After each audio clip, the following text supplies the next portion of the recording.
strikeouts and 18 base on balls allowed as he gets the start on opening day. He'll be facing the London Majors lineup that's definitely revamped. Toby Simons will lead things off for the Majors, followed by Francisco Fajardo, Eduardo De Olio, and Caden Cardoso, who returns to the lineup. Cleveland Brownlee is batting 5th. Brad Verhoeven is batting 6th. Champ Gardner is 7th. Tristan Osika is second base today at batting 8th. And Ty Mosier is at third base, batting 9th for the London Majors. It's a beautiful day for ball. It definitely is. Just a beautiful day. You couldn't ask for anything else as far as that stuff goes. And like you said, Sucre with the start. And what an honor it is, especially with this new look, clean slate Brantford Red Sox team. Indeed it is. Toby Simmons, the former Tampa Bay Rays draft pick, played in the Dominican Summer League for the Rays. Manager Roop Chanderdat saying he's definitely got some speed and definitely has a little pop in the bat, so he's going to lead off the Majors lineup for this season. Expecting when he doesn't get on base to be a base-stealing threat. Sucre stretches his first call from Vayu.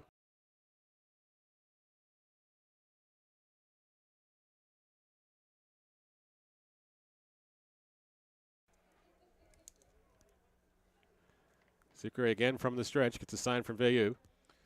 Owen Offering is in there for a called strike by the plate umpire, Adam Sims. Count even at 1-1 now. Just underway here at Brantford at Arnold Anderson Stadium.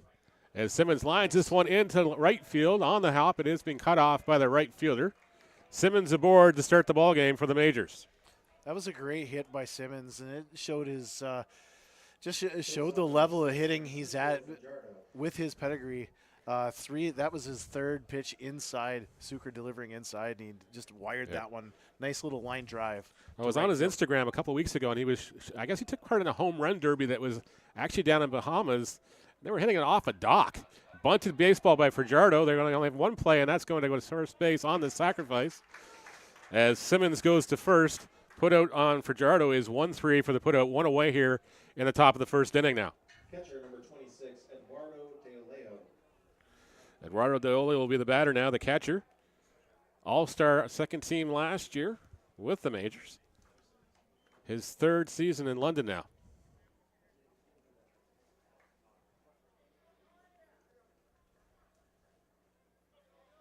Of course, nice he was to get former the with infield. Nice to get the infield going early and often.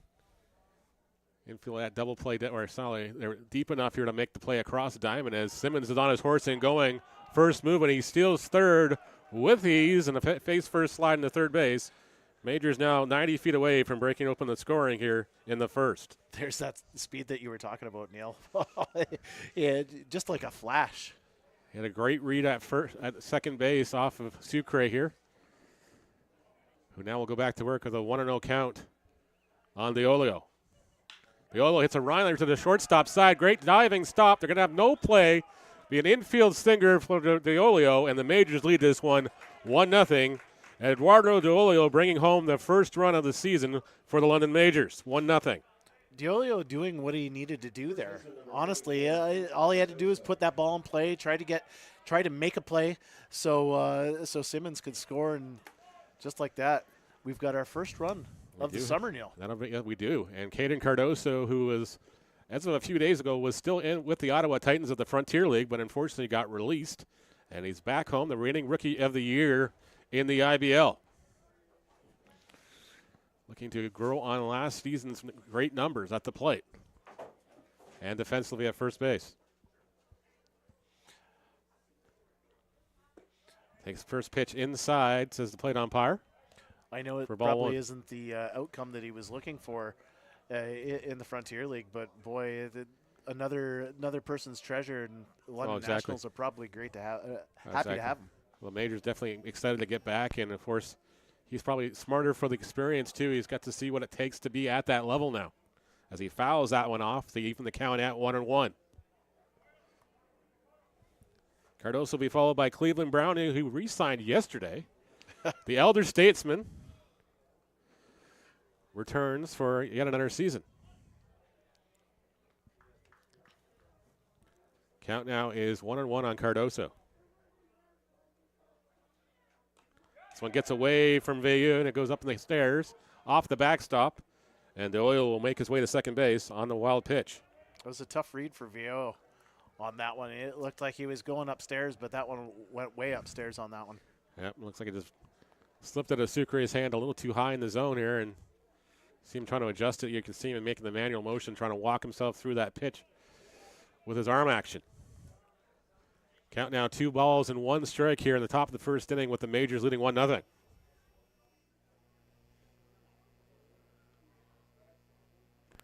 That one's outside. Now count once to 3-1. Nice Peel down block. to third base. No swing is the call by the third base umpire, Chris Marco.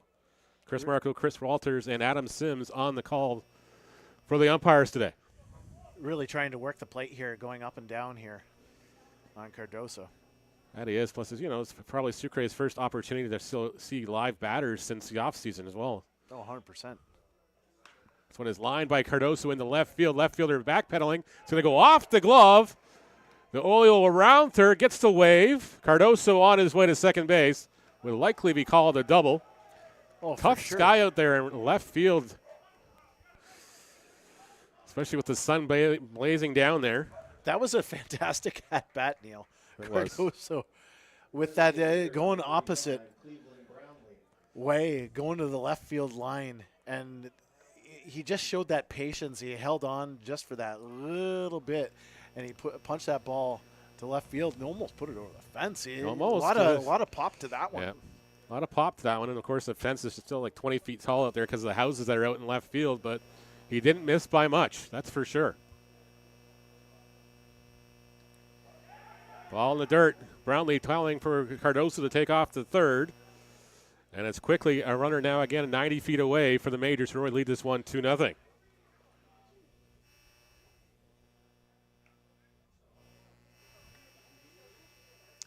Brownlee first on active home run list on the IBL. I was just going to say, Sucre very cautious here at the plate, Yep. knowing full well who he's You going definitely don't up want to against. miss inside the Cleveland. He has a tendency to pull balls very effectively in left field. I love watching him hit. I really Always do. have. Always have. It's just he's just got such a calm demeanor Yep. in the batter's box. He does. He's working now with a 2-0 count in his favor here.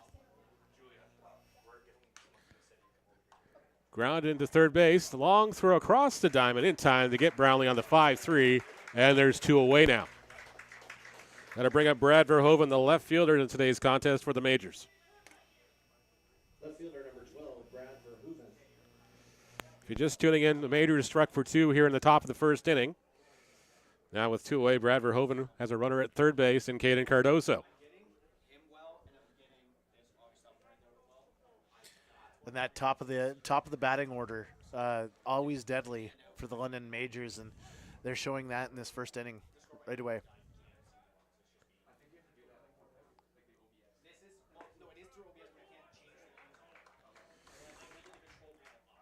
Two away now, and that's a first pitch in there for Verhoeven for a called strike from Sucre, who's just trying to settle in here and get his footing now.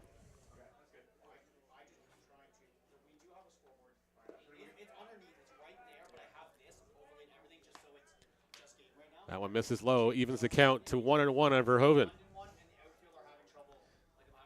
Sucre's really had to concentrate on the base runners in this first inning right away, and Yeah, exactly. that's always tough to do. Verhoeven fouls that one away. Now counts 1 ball and 2 strikes with 2 away now. I know we're having some issues with the scoreboard on the score bugs, so they are working their way through. The producers, be patient with it. It is 2-0 for Majors if you're just tuning in. The new bugs, they got bugs with new look everything here Yep. at Arnold Anderson Well, Stadium. we walked in and everything was brand spanking new, just right out of the box. So, it's like, I know they're still carrying boxes Yep, out here, I think, and exactly. unwrapping stuff. So lots of new things here. yeah, at they the are learning. ballpark, They even are on our learning. end. They are learning on the fly here. So things are going to be kind of broken, kind of busted, but they're going to figure it out. I promised you that, folks. As the count remains 1-2 here on Verhoeven. Verhoeven fouls that one off to stay alive. Chopped at it, and it lands in front of Vega's feet here. And the count is 1-2. Again, just talking about that, like we were saying before the game started, ownership only had 60 days to put this thing together, which is not many people can pull that off. No, just not many people pull it off. That's a testament to Jeff Lounsbury and his staff, plus the staff of Cosmos Sports that took over the franchise literally at the beginning of March and said, okay, yeah, here you go, Terry Smith, sign the checks and everything else, but Cosmos Sports is running the day-to-day operations, and Jeff Lounsbury is taking care of the baseball operations. So, it's been a team effort to get things off the ground, and the crowd is definitely filling in nicely here as well. Verhoeven, it's a slow roller to the first base side to be fielded by the first baseman, and that'll end the inning. Majors score a pair of runs here in the top of the first inning. They lead this one 1-0 or 2-0 as we head to the home half of the first when we come back after the break.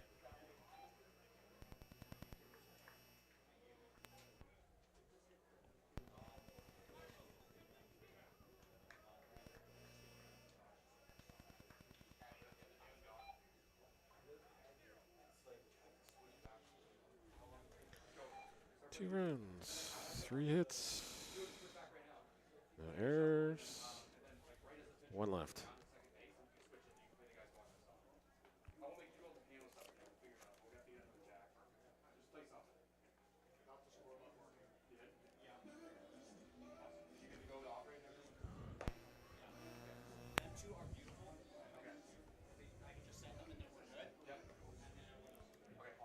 Audio's coming in real good, guys. Thanks, Mark. Yeah, I gotta go to the opposite water. Just let us know when we're ready to back up, I guess.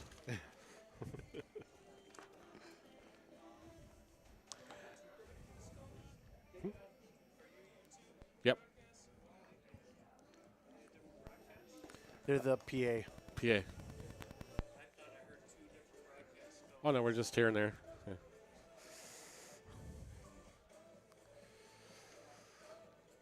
Welcome back to Arnold Anderson Stadium. I'm Neil Shrivastava. Dale Smith was in with us this afternoon as we bring you the start of season 107 in the Intercounty Baseball League. It's been a great pleasure to be here with you as Travis Keys continues his warm-ups for the London Majors. Keys with 12 starts last year, a 6-2 record, a 3.45 ERA, 79 strikeouts, 27 walks. Of course, he was looking to break the sophomore jinx here as he's coming back to year number 2, and he'll be facing Ty Smith, Jeremy Aviu, and Tim Holk to lead things off for the Brantford Red Sox. Nick Burdett is batting 4th. Chris Ordick is 5th. Matt Torelson is in right field batting 6th. Graham Tebbett in left field batting 7th. Max Schamarter is batting 8th as shortstop, and Lucas Bateman is batting 9th at second base for the New Looks Red Sox. Ty Smith, the owner's kid, and having some fun here in his first taste of IBL action after completing off his collegiate career. Center fielder in today's ballgame. Keys' first offering is swung on and fouled away. DeOlio has to find it at his feet for strike 1, and we're back underway here in the home half of the first inning. London leading this one 2-0, scoring 2 in the top of the first inning.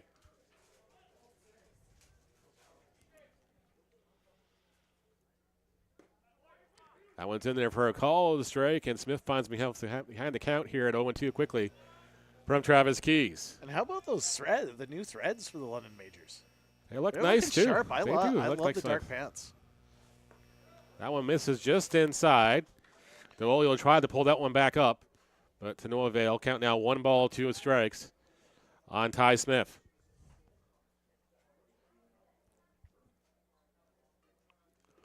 That one misses in the dirt, evens the count at 2-2. Keys looking a little rusty with the relief point there, but again, like I said, he's only probably had a couple innings of preseason ball under his belt and whatever you can do in an indoor batting facility. Exactly. Something to be said for just being right out there, right on the diamond. Yep. Keys is optioning as a hit by Smith into right field. Champ Gardner underneath it. He'll make the catch. Smith retired on the F9. There's one away here in the home half of the first inning. It was a nice effort on that one by Smith. He tried to punch that thing the opposite way and almost got it in, but Gamer. Yep. That'll Right bring up there Jeremy Let me bring up Jeremy Aviu, the catcher in today's contest. Had a great interview with Jeremy in the off season, which is available on our YouTube channel as well. I listened to that. Doing the research, I was listening to that. It was a great interview. I loved it. It was a lot of fun. Jeremy's like one of these guys who says, I don't get a lot of interview requests. And I'm like, going, really? We should talk more. But I always just exchange messages here and there for Instagram or whatever else. But, yeah, that one's called a strike, and it's quickly 0-2 here on Veilleux. It's a great compliment to the league. Like, just it complements the league very well when you have interviews like that, especially in the off season. I mean, well, it just fills time, and it just gives me an opportunity to get to know some of these guys too. That you talk about when they're at the bat and everything else. You might talk to them before a game, but it's not the same thing as getting a chance to introduce some of these stories and share some of their tales too. Exactly. You fouls that one off to stay alive. Count now 1-2.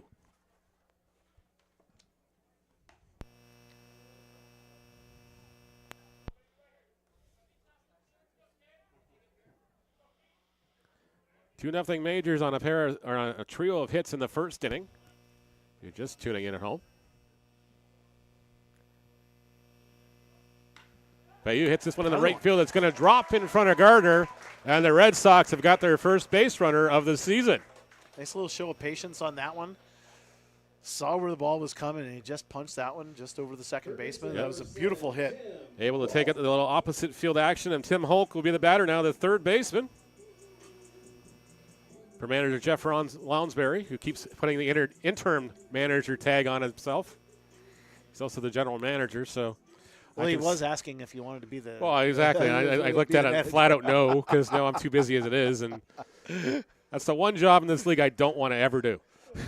Oh, that would be a tough one, man. Yep. I couldn't imagine.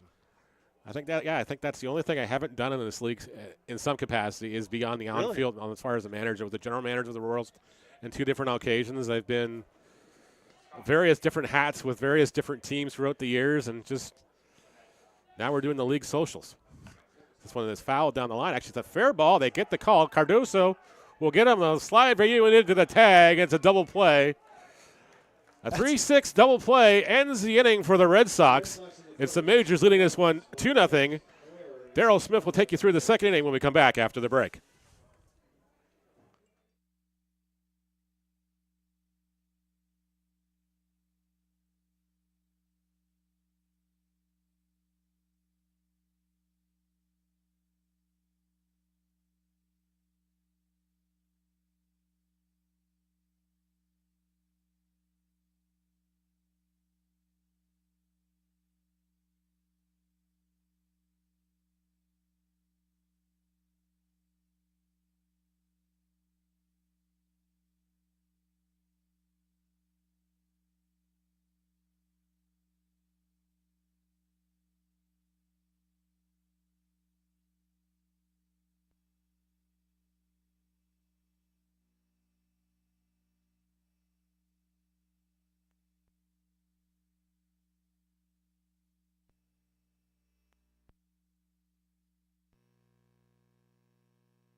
Beautiful Sunday. Happy Mother's Day to everybody.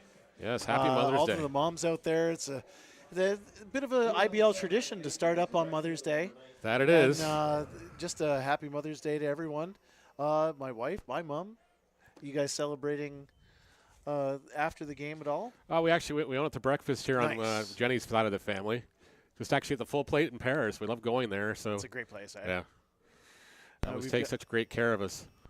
We've got Champ Garner at the plate right now, and here's the delivery from Sucre. And that offering is a swinging strike to start the second inning here. Yeah, it's a beautiful day for Mother's Day. I know. I think we might hit. We're not getting any sponsorships here, but I think my wife and youngest are going to go to Eastside Mario's, meet up with my mom. There's Nice. another Very strike. nice. Garner is, of course, a dual citizenship. He lives in Los Angeles, but so that he doesn't count as an import because he's got Canadian citizenship as well. Played in the Pecos League in 2023 and attended Benedict College as well. 0-2 pitch. Just off the mark there. And now we're at 1 ball, 2 strikes.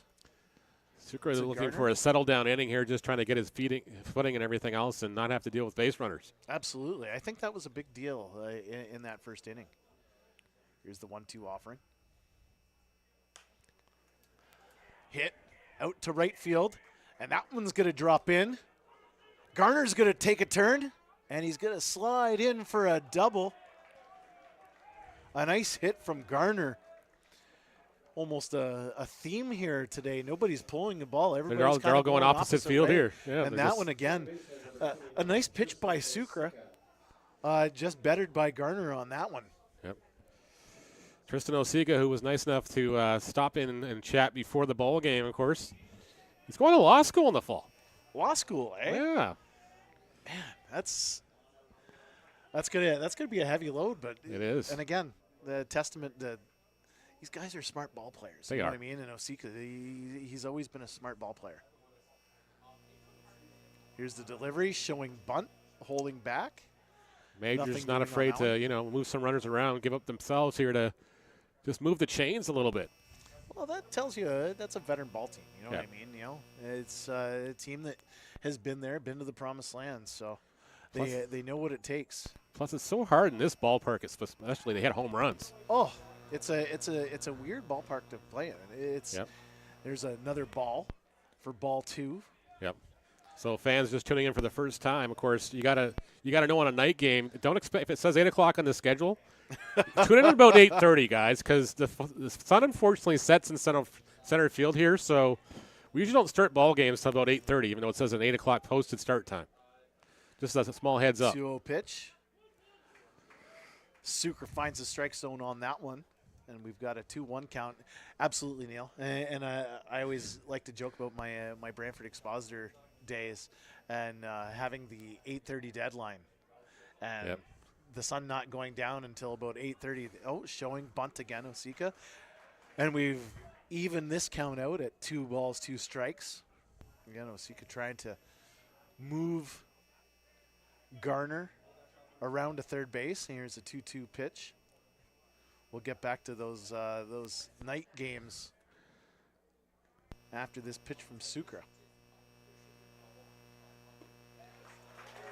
There's Sucre's first strikeout of the season. Third baseman And the number Brit- 97, Ty Mosher. And then bring up Ty Mosher now. Ty Mosher with 1 out. That's got to feel good for Sucre to get that first strikeout of the season. Yeah, it does. I guarantee it does. Let him settle in a little more, and like I said off the top, it's hard to get. You can only do so much when you're pitching in like an indoor facility and everything else. Till you actually get on an actual mound and feel an actual live batters facing against you. You can only work on so many things. Oh, 100%. Even just the angle itself, you know what I mean? Feeling like I know there's dirt field indoor facilities and stuff on the mound, but there's nothing like being out here in the elements. 1-0 pitch to Mosher coming up. That one jammed Mosher. Picked up by Ortega foul, and we've got ourselves at 1 ball, 1 strike. Looks like the Majors were trying to hit and run on that situation as well here, just trying to keep people in motion Get Gardner a few extra steps here in case the ball is hit into right field. Smart move, and just like you said, this is a tough place to put a ball over the fence. I've So- taken batting practice here a few times when I was with the Silver Creeks and everything else, and it's like, okay, no, yeah. I think I clanked the bottom of the fence twice, and that was about it. I felt that was I'll take that as a victory. There's a foul ball just outside of the line. That was one of my favorite spots when I was covering the games. Good old Coco's Corner. Oh, I loved it. It was fantastic to cover the game. You had your going back to the 8:30 deadline, and then you'd have to rush to get a photo in the first inning because of the sun. And you'd write your story. Your story was filed. Your photo was filed, but you had to get a little bit of color of the game to be online. And, man, we'd sit out there in Coco's Corner. It was fantastic, especially at night. There's another strikeout as Mosher swings for strike 3.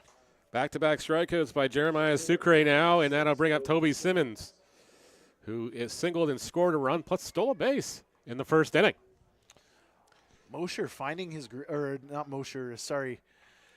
Sucre finding his groove right now. He's really battling down low, and he's getting these majors hitters to swing at some of the just nibble.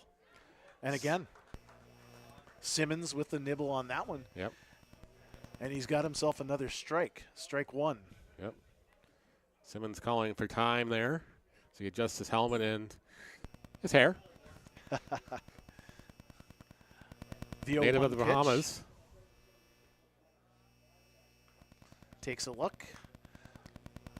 Offering comes, and it's a foul ball way out into the children's area, it looks like. Another new thing. It looks like we've got Connect 4. And they got over something there. going out there, yeah. Connect 4, and they got a basketball net, like a basketball arcade system out there, too. That's kind of cool. They've really done a nice job with it. Like, I know there's an on-field product, is the 0-2 pitch here to Mosher, or to Simmons, sorry. Just off the mark on that one is Sucre. Yep. But yeah, we'll get into that as the game progresses. Some of the on-field product, but around it's just a great atmosphere. Like you said, we have the Connect 4, we got the cornhole, the basketball offering coming up, and there's a line drive to left center field. Is Garner's going to score. And Simmons showing his wheels, and the dust settles at third base. And he's got himself a triple. I'm going to call that. I'll score that one a triple. I think you have to. Like, there wasn't any. That was a heck of a hit. Yep. Line that one all the way to the fence. You have the Red Sox outfielders in hot pursuit there. But ball getting along that fence, and I know getting that ball along that fence, it's a tough place to kind of pick that ball up. Especially when there's not really much of a warning track out there either. It's just like maybe a 2 foot at best trail of dirt out there. So, you're either picking it out of the grass or whatever else, and now they're saying. But Simmons showing those wheels that you were talking about in the first inning is Fajardo to the plate. Fajardo, tries to hold back, but couldn't. Former Blue Jay prospect, played for the Vancouver Canadians. So he has been to Canada before. Oh, one pitch. Oh, he's lined that one down the right field line. He's going to go for a double. No, he's not. He's going to hold up, but single scores. And it's quickly 4-0 for the Majors here. Single scores Simmons, and Fajardo with a beautiful hit. And I bring up Eduardo De Olio, who singled and scored a run in the first inning with an RBI as well. Again, you're gonna kind of run into that, Neil, is when your pitcher, in this case Sucre, he's throwing strikes, he's throwing great pitches, but when you're throwing strikes and you have great hitters, they're going to line things out like that. That's 2 line drives in a row. There's the first pitch to Delelo. Yep. And that's a ball. It was scored by the official score, a triple as well. Nice. Checking up on Point Street to make sure.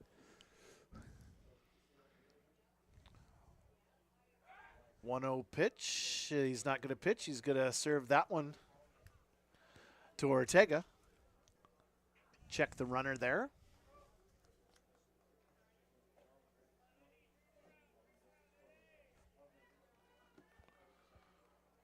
Pitch coming up. We've got a runner. And that's an easy stolen base and a little bit of a dust party out into second field. But Fajardo with his first stolen base of the season. Fool me once, but not again as he gets to second base with a 1-1 pitch here. Yep. Sucre looks back to see where the runner on second is. There's a long look back, and there's a pickoff attempt, and out into center field is Fajardo. Easily jogs into third base, putting himself not too far away from home plate. That'll be an error charge to the pitcher, Sucre, allowing Fajardo to go to third. You could tell something was up. Sucre was really paying attention to that lead of Fajardo's. It's Eduardo. 1-1 pitch here. That offering fouled up high. That's Might be right in front of him. Oh, I thought it was almost kind of a blind spot up here. I've never broadcasted up here. A bit of a blind spot. Yeah, I'm just curious to see if it actually can get through here. I know in London, they hit them off the roof and everything else, but Hamilton, we actually had one come up last year. It took a bounce and came right into the press box. Even went up and over the mesh, and it was just like it took a weird bounce and came up, and I was like, oh, we got a souvenir. Get the hat. I had the hat ready. I had to take it off the headset, though. 1-2 pitch. Eduardo's got that one to left field. Schmarter camps out to get that one for the first, One Brantford error and one left on base. for the third out of the inning. Welcoming to Arnold Anderson Stadium, your in-game host for the 2025 season, Julia And Medina. after 1.5 innings, the London Majors hold on to a 3-0 lead after that one run in the second inning. And we'll be right back for the bottom half of the second inning in a little bit. Some technical difficulties there. Julia will be back soon.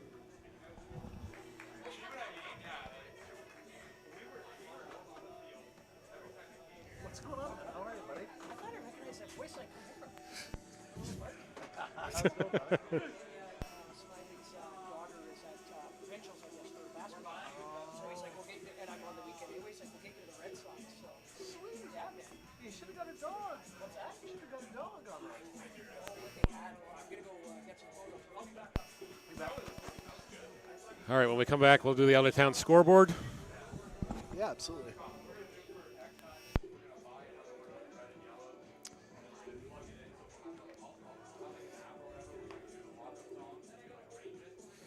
Oh, yeah, the box score doesn't work. That's right. I forgot. They still haven't fixed that. Nothing. Oh, I got to stand up. Oh,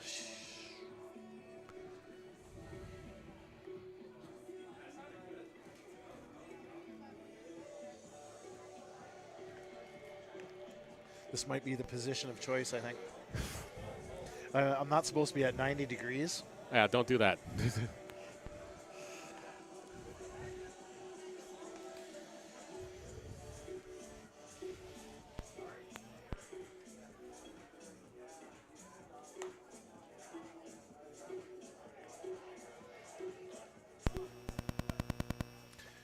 Welcome back to Arnold Anderson Stadium for game number 1 of the IBL season here on a beautiful Mother's Day.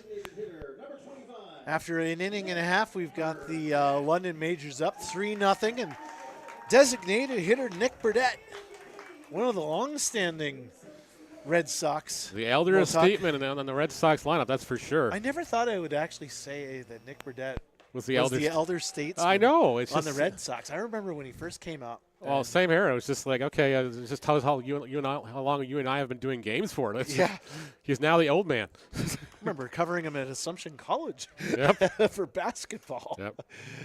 Covering him for basketball, and the athletic director saying, "Hey, this guy's a pretty good baseball player," and I was like, "Well, he's a pretty good basketball player." Yep. They were like, "You better pay attention. He's A multi-sport athlete. Not a rare thing in high schools, that's for sure. I remember Jeremy Ware when he played with the Royals and everything else was huge into volleyball and huge into basketball as well. Absolutely. Before getting drafted by the Expos. Yeah, that's how far back I go. 1 ball, 2 strikes to Burdette. 30 years in the league now. This year myself, actually. So it's just like, yeah. Easily handled by Keys to first base, and out number 1 for the London Majors. First baseman number 1, Chris Ortega. Well, it's funny how time flies, my friend. Like, I think I'm about in the same boat in the lacrosse world. I think I'm at about 10 years. It feels like it was yesterday. So, Well, quick look at the Eddertown scoreboard. This is 1 of 2 ball games in the Intercounty this afternoon. Ayami Soto, the first female baseball player in the IBL, has been perfect through 2 innings so far. She's got a pair of strikeouts in Toronto. No score in the top of the 3rd inning. Kitchener Panthers at the Toronto Maple Leafs at Dominique Field in Toronto. I had my hat out ready for you again. I better just take this thing off. Souvenirs galore here for sure. That blind spot is the 0-1 pitch to Ortega. He's going to take that one. That one's up high, that offering from Keys.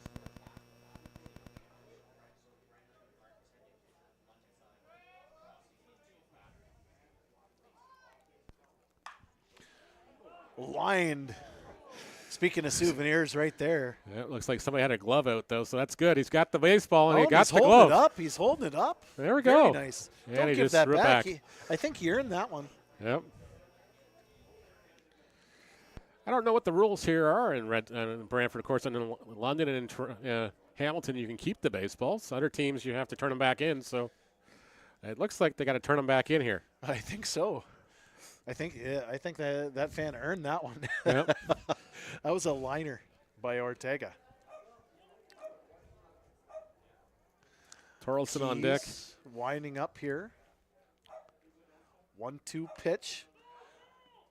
Fouled off Ortega's foot. And we're still at 1-2. Here we've got 1 out. Just a beautiful night. Just a beautiful afternoon. Beautiful afternoon. It's not too hot, not too cold. It's just perfect baseball weather, especially in May. And they were saying you want to call a game, and I was like, I just hope it's not cold. Yeah. Well, there's been many seasons 1-2 where I've pitch. opened the year at Dominique Field, and we've sat through rain, sleet, and snow all in the same couple of innings. I could imagine. 1-2 pitch outside to Ortega from Keys. We're at 2-2. Keys with the windup. Down low again. Ortega showing some nice patience on that one. Keys trying to get him to nibble down low, but he couldn't on that one, or he wouldn't. 3-2 pitch coming up. Outside, the ball 4, and Ortega draws the walk, and he's the second base runner for the Red Sox here in the 2nd inning, who trail the Majors 4-0. And Torkelson will be the batter now.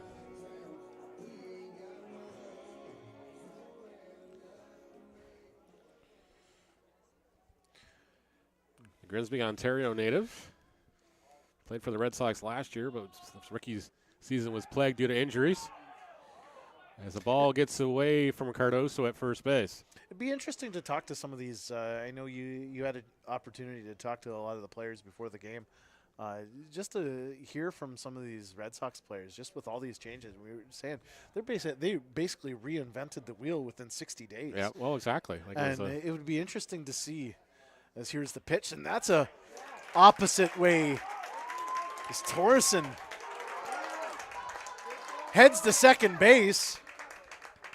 Gardner bobbled the baseball, and everybody moves up another 90 feet. That's just smart base running by Torkelson. Yep. He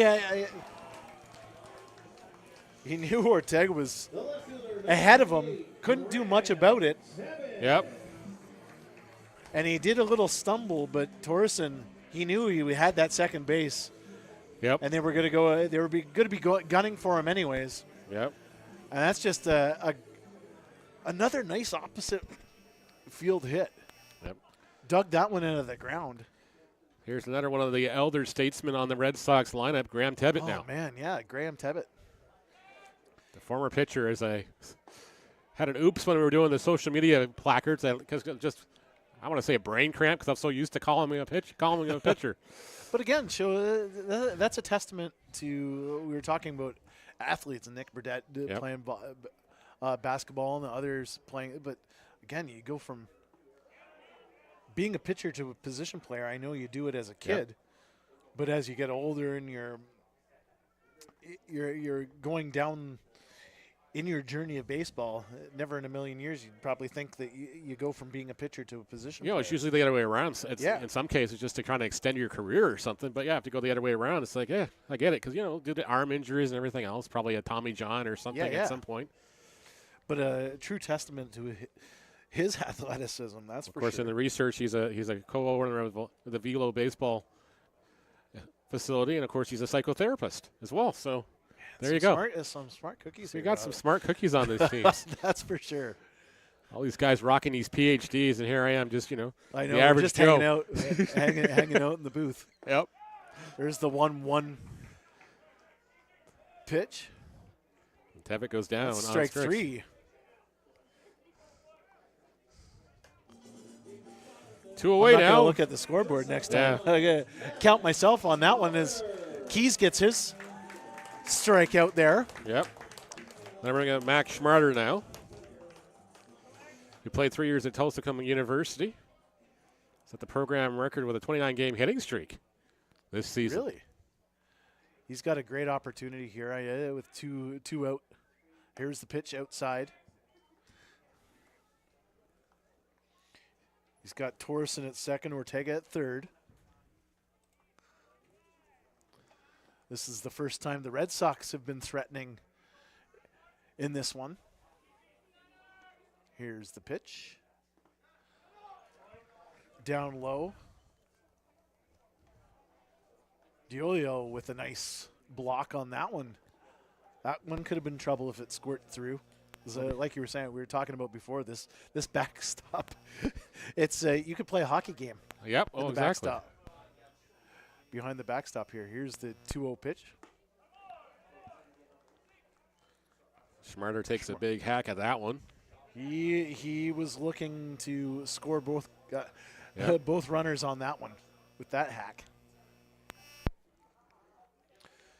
2-1 offering from Keys coming up. He's not even paying attention to the runners on this.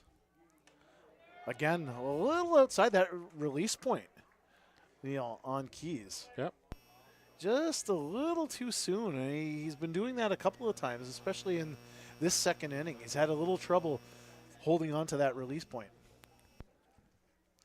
If I'm not mistaken, he only got a couple innings in that exhibition, that school day game last week against the Hamilton Cardinals. 3-1 pitch. 3-1 pitch hits the corner on that one, and now we're at full count. Schmarter asking the plate umpire Adam Sims where that was. And now working with a full count. Big moment in this one. Here's the delivery. And that one goes outside as well. Same spot. Second baseman, number 29, Lucas Bateman. Going to bring up Lucas Bateman batting the 9-hole. It's a great opportunity for him, Neil, that's for sure. Yep. Bateman just finished his senior year at Rochester Christian University. His first official year with the Red Sox. Of course, he was a junior call-up the last 3 seasons.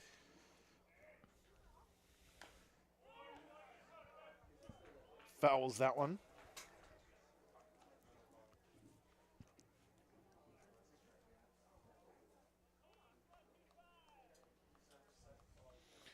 We've got Ortega on third, Torsen on second. And Schmarter on first here. Bases loaded, 2 out. Here's the pitch from Keys. That one squirts through, and there's a little bit of an awkward play at first base, or at home plate as Ortega scores off the pass ball. Yep. Like you mentioned before, Daryl, there's just a lot of foul territory behind the plate here, so bodies are everywhere there. Well, yeah, and just be aware, and you and I having played the game, not at this level, but having played, Yep. you got to be aware. When you're on third base, you're a third base runner. Be aware, especially if you have this backstop. And that one just squirted out, but it was enough time. But again, you're aware, 2 out, he's going to be running anyways. And Exactly. That's just a nice play by Ortega. A very awkward landing or dismount onto home plate. You had to double check to see if he touched home plate on that one, but Yep. the Red Sox are on the board. A 4-1 lead now for the majors. Yep. Noticing that point streak does say it's 5-0. It's only 4 though. So. Hey, we're up. We're up here. Yep.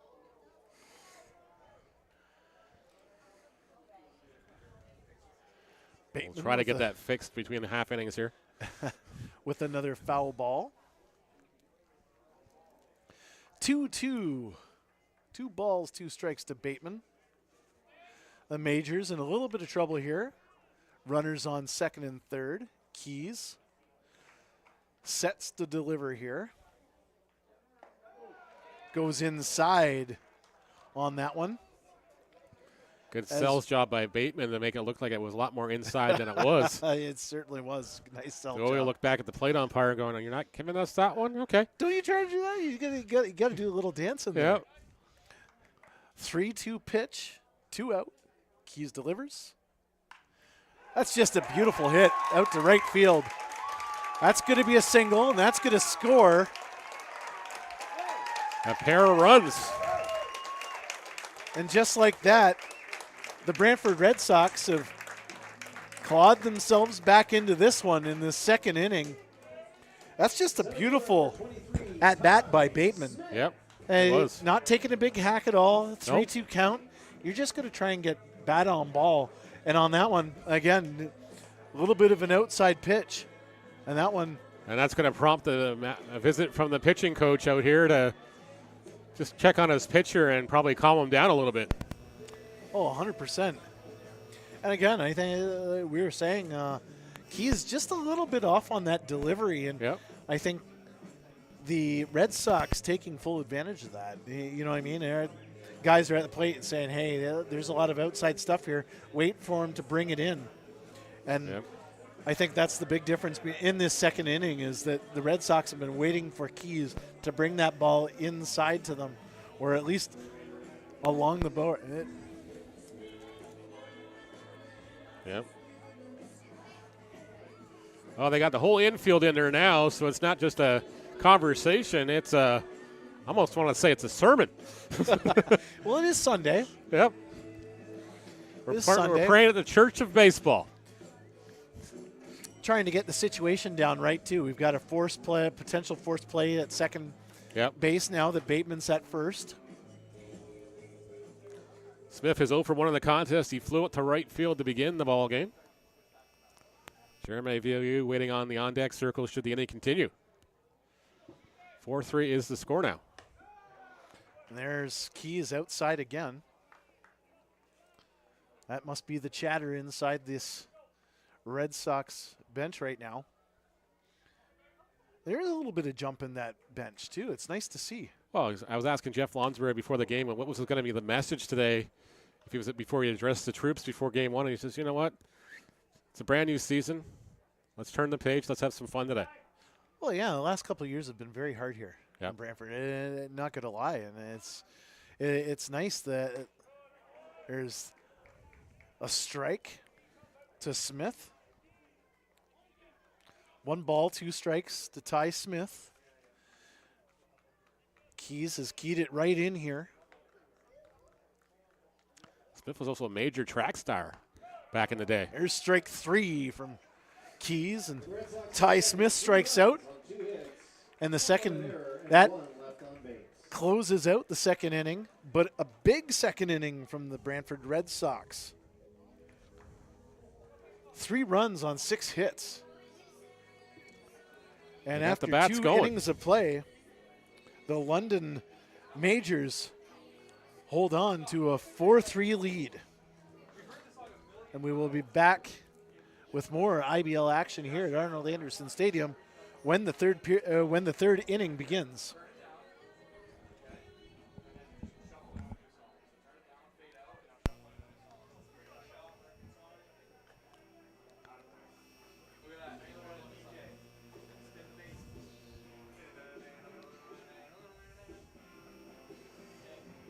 We got a rookie sound guy in here.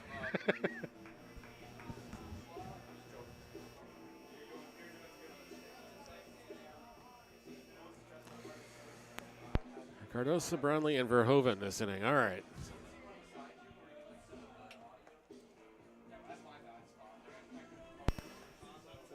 Four three, yeah. Yeah. Yeah. Okay. You guys doing good in here? You guys need drinks or anything? I would love a water or something, or Gatorade or something, whatever you got kicking around. Yeah. Two waters coming right Yeah. Thank you. See, Herbie knew I'd yell at him.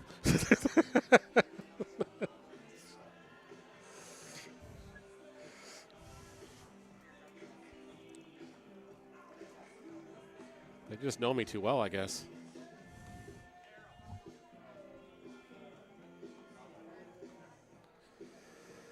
All right, let me go check. I don't want to look at Facebook because people just be pinging all over the place.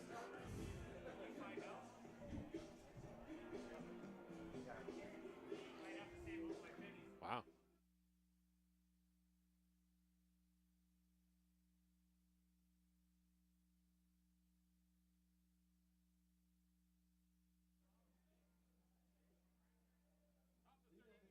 Watching Brantford Red Sox baseball, and that name is Neil Sherwaswa, Dan Smith. Daryl Smith is with us as well in the press box, and of course Daryl in 2 stories going on. It's 4-3 here, but it's still scoreless in Toronto between Kitchener and Toronto. Miami Sato's day is done. Pitches, 2 innings, solid work. 6 up, 6 down for the best female baseball player. And Kaden Cardoso will lead things off in the top of the 3rd inning for the Majors, who are now clinging to a 1-run lead here.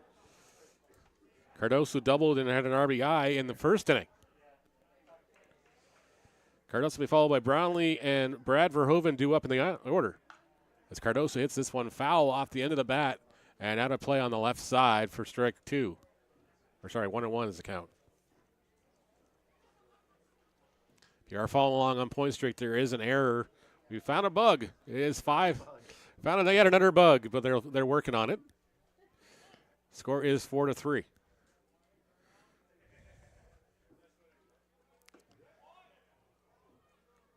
Sato in that contest, a pair of strikeouts. Of course, Cardoso scored the first run of this game. Drove home the first run, yes. Bringing home Simmons in the 1st. Lines this one into center field. Not that deep, but they are converging back, and it looks like it's going to bounce off the base of the fence. Cardoso on his horse. He's going to stop with a stand-up double. Actually, no, he's not stopping. He's going 3. The ball was thrown into the dirt on the relay inside, and Cardoso with the heads-up base running moves up another 90 feet. Now in scoring position, 90 feet away for Cleveland Brownlee. That's just heads-up ball. Yep. Cardoso just he kind of saw the meeting of the minds out in right center field there, Yep. and put his head down. He really didn't. He hesitated for 1 second, and that's about it. But he headed to 3rd in a hurry. Yep. The BC native, of course, attended Antelope Valley College before it unfortunately closed its baseball program. Thank you. Last year's Rookie of the Year now standing 90 feet away for Brownlee. Brownlee takes a big hack on that one for strike 1 from Sucre. You go from Rookie of the Year to one of the elder statesmen of the league that's just done pretty much everything in this league that you do. Yep. The Georgia native, been a long-time native or Majors fixture in their lineups. As he takes the strike on the outer half, he didn't like that one, and does the traditional Cleveland pose when he doesn't like a call. The big exhale followed by the backspin out of the box. I love it.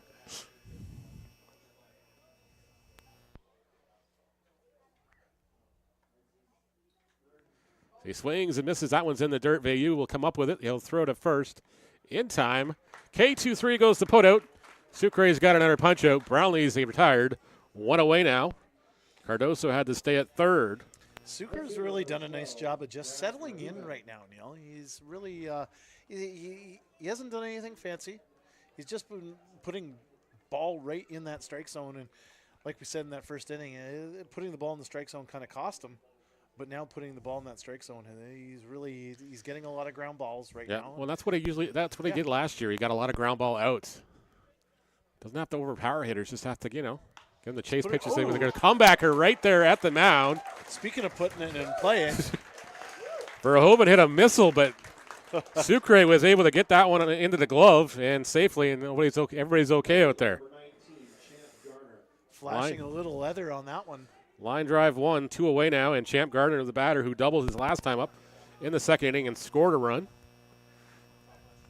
Gardner did a little bit of everything in that first inning. He was all over. I think he probably threw up the most dust. Yep. The laundry guys will be busy tomorrow. Nope, that's for sure. That is for sure. Gardner hits that one foul down the left field line. That's going to go into play, and a great scoop by a youngster reaching over the fence to reel that into their baseball glove.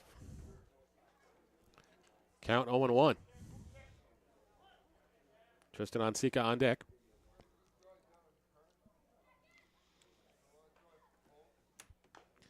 That one's fouled away. Yeah, And the count now 0-2 on Gardner. Sucre's really nibbling down low. He's in the strike zone. And he's forcing these Majors batters to kind of take awkward hacks at it. Yep. They're almost like protection swings. Sucre gets the sign from Veilleux. His 0-2 offering.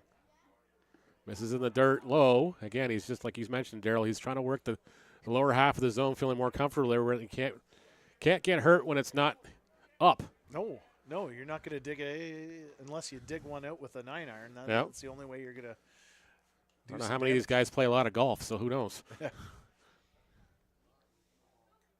That one's in the dirt again. Veilleux with a good stop to keep it in front of him and keep Cardoso at third. Runs the count to 2-2 now. Sucre was thinking about getting a different baseball and then just dusted this one off, and we'll go back to work here. 4-3 is your score if you're just tuning in. Majors scoring 2 in the first, 2 in the second inning. For the Red Sox, answered back with 3 in the home half of the second inning. That one's inside, and that's going to clip Gardner on the arm. Didn't budge. Didn't move whatsoever, and he's on his way to first. You can see a couple of the fans putting their hands up. He didn't even move. Didn't But move. you know what? Like we were saying, Sucre's been nibbling that strike zone, including right inside, and Gardner was on top of the plate on that one. Yep. Veteran move from a youngster. Yep. Osico, who struck out looking in the second inning. 0 for 1 on the contest. Throw over. Gardner back safely at first. Any way to get on base. That's what I always say. Yep. A walk sometimes as good as a hit. Yep. Or even getting hit by the pitch sometimes works. I don't recommend it, especially when these guys are throwing 90 miles an hour plus usually. So it's like, I don't recommend it. A little welt. Yep. This one's lined at the first baseman. A great stop by the first baseman. He'll take it himself. And that'll end the inning. Sucre gets out of the jam. Major strand runners on the corners. They still lead this one 4-3. We'll be back with the Red Sox coming to bat in the home half of the third inning when we come back after the break.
Bottom of the third inning we go here at Arnold Anderson Stadium. Neil Sriwasto along with Daryl Smith. London Majors leading this one 4-3 as Jeremy Veilleux comes to the plate. He singled his first time up as Travis Keys back out to work here to start the third inning for the Majors. This one's fouled away by Veilleux. The count's now even at 1-1. Still no score on the out-of-town scoreboard. Brought to you by Rawlings Canada. Between Kitchener and Toronto. That one's in the third inning. Seems like all the scoring is going on here at Arnold Anderson. That one misses outside for a ball, runs the count to 2-1 on Veilleux. Tim Holk and Nick Burdett will on deck here for the Red Sox, due up in the order. This is Veilleux's 8th summer in IBL, spread across from with the Hamilton Cardinals and came over to the Red Sox in 2023. He fouls that one off, and it runs the count even to 2-2. His 5th year, sorry. Master University graduate. I remember him doing it when I was doing the OUA games as well.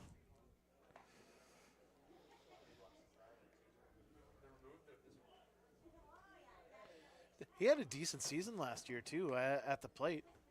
276 batting average. He was one of those guys that was almost carrying the load for the Brantford Red Sox last year. Yeah, the Red Sox unfortunately weren't able to generate a lot of offense last year. I think he was one of those guys that was able to actually do it. Yep. 6 doubles last year as well. And I think that's what Jeff Brownsbury was most pleased about, what he was able to address as well in the offseason. Well, of course, his offseason was 60 days long. He was retired for all intents and purposes, and then suddenly got called back out of retirement as Veilleux draws the leadoff walk here from Travis always Keys. the way? Getting called out of the retirement. That's always the way. Just when I thought it was one more out, year. they pulled me back in. Just one more. I always say that. Just one more year. Yep. Oh, I do the same thing every offseason. I'm going, I don't know, do I want to keep doing this or not? And then, that conversation last year was about 15 minutes long, and that was it. And then the league had me doing some other stuff for the socials and everything else. I guess I'm back. Kindred, that's why I say right? Kindred spirits, just in different sports. Yeah, that's for sure. For the love of the game, that's for sure. Tim Holk now the batter. He grounded into a double play his last time up, and now working with a 2-0 count in his favor.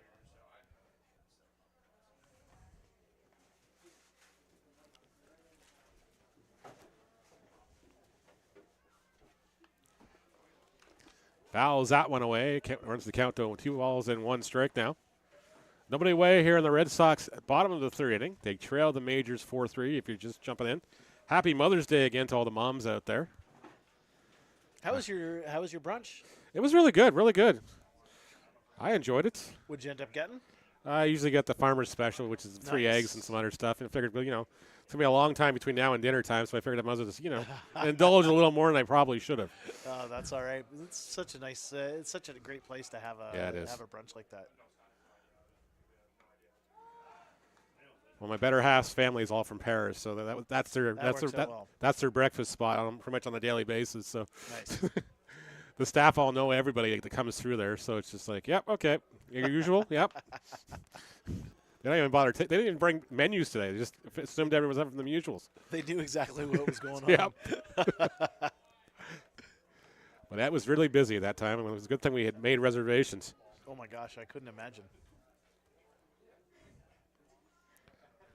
I think we ticked off everybody walking past them in line going, how are they getting in here? VIPs. There we go. The VIP locals. Yeah.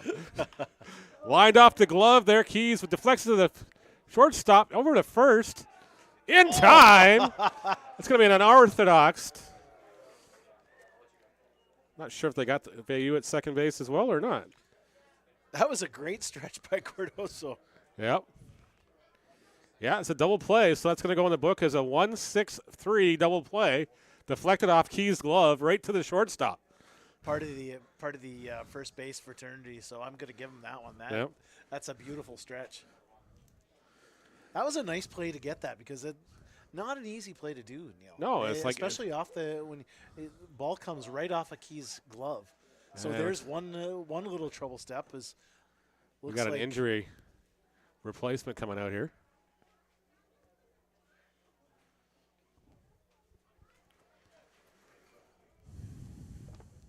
Looks like Tristan Osika is leaving the ball game, unfortunately. Designated hitter number 25, Nick Burdett. And Nick Burdett will bat with 2 away here.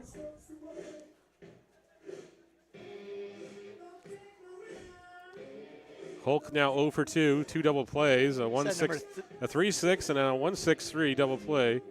In his second for the majors, number 39, Adrian Harrison. And Adrian Harrison, the St. Clair College student, will take over at second base.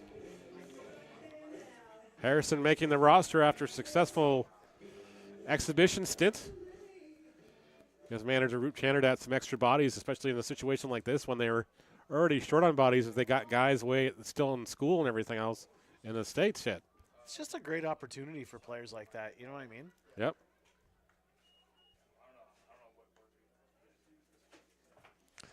Especially to play at this level. Yep. You know, a couple of years ago, I think it was the Barry Baycats brought in a couple of kids from Simcoe when I was working in the newspaper there. A couple of Simcoe juniors that were playing collegiately in BC.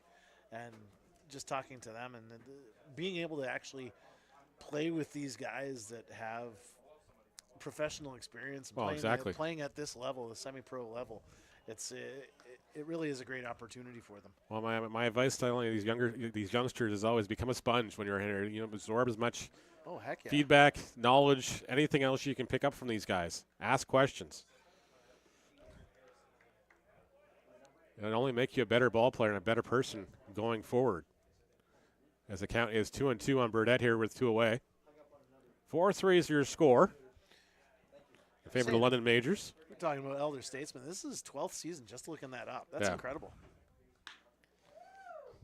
This one grounded right at Harrison. He will make the play, and he's not showing any rust in there. He makes the easy play as Burdett's retired on the 4-3. We're off to the 4th inning when we come back after the break with the Red Sox trailing 4-3.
Majors, London holding on to a 4-3 lead as Pedro De Los Santos takes to the bump. De Los Santos, the former Major, former Kitchener Panther, now with the Brantford Red Sox. We were joking about it before the inning started. He's such a new signing. He's not even on the roster on Point Street. I think he was just signed earlier this week, actually. So, yes, one of these last-minute roster additions. Well, I was going to say there's quite a bit of IBL movement. That's the one thing I noticed doing a little bit of research for this game. Yep. The movement the last week. Oh, yeah. Incredible. Well, even yesterday, I was like just thinking, okay, I'm going to have a quiet day at home. And then it's like, now the transaction wire's blowing up. I'm like, okay, great. I got to do this, this, and this. I got to move some guys around in my, and of course, in my spreadsheets and everything else. I was just like, okay, got to move some guys around. That's for sure. We had Cleveland Brownlee signing at the deadline. Well, not really a deadline, but under the wire there. You have Jordan Castaldo returning to Toronto yesterday as well, as we weren't sure he was coming back. The 1-2 pitch to Mosher. Mosher holds up. Peel down to third, said he did not go around. He held on that one. But is that typical of opening? Usually, week? you see usually a flurry. Like Toronto was notorious back in the day when Jack Dominique was alive. They wouldn't put their roster in until they absolutely had to. But they had the guys, all these cards and everything were always signed, but the rosters would never show up online anywhere until they were required to. Because, you know, some guys like to keep their cards close to their face. There's a strikeout. Mosher strikes out. Tries to hold on, but couldn't hold on this time. As De Los Santos with his first strikeout in a Brantford Red Sox uniform. Yep. Toby Simmons at the plate now with one out. This game's really settled in right now. Simmons is 2 for 2 with a single and a triple so far. Showing bunt on this one. Great atmosphere here at Arnold Anderson Stadium, where every game is going to be free this year. That's it is. That's going to definitely help the attendance, anyways. And just I hope people will take them up on the offer and come down and check out the baseball. Well, one of my friends in between innings was like, "How do they promote this? You should get get the minor ball associations from the surrounding areas to come to the park. It's free." Yep. But and of course, ball being huge, not only in Brantford, but like I said, Simcoe, Port Dover, Woodstock, all big ball areas down in my area. De Los Santos goes wide on that one. And now he's at 3 balls and no strikes in his battle with Simmons.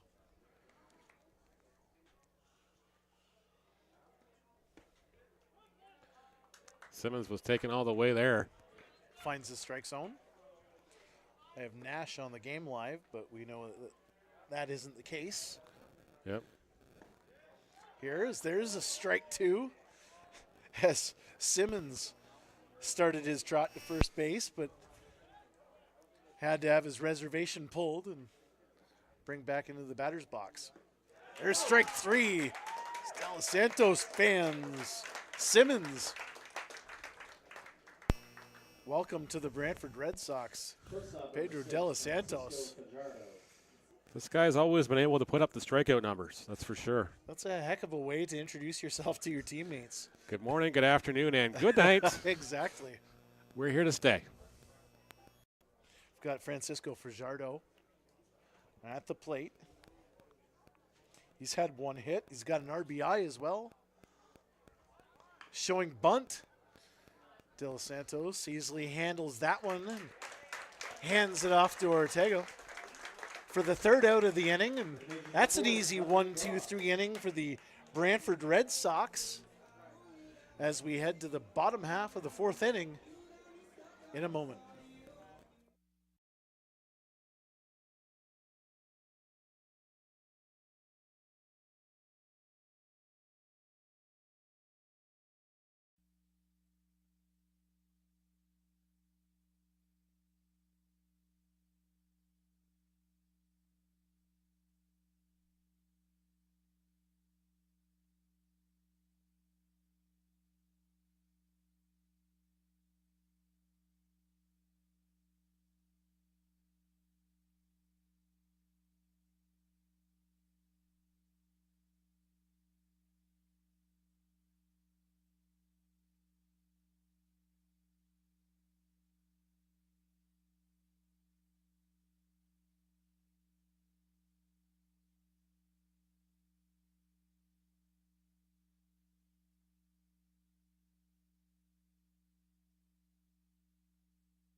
Welcome back to Arnold Anderson Stadium for the bottom half of the fourth inning here. This first Inter-County Baseball League game of the season here at the Ball Yard with the Brantford Red Sox trailing the London Majors 4-3.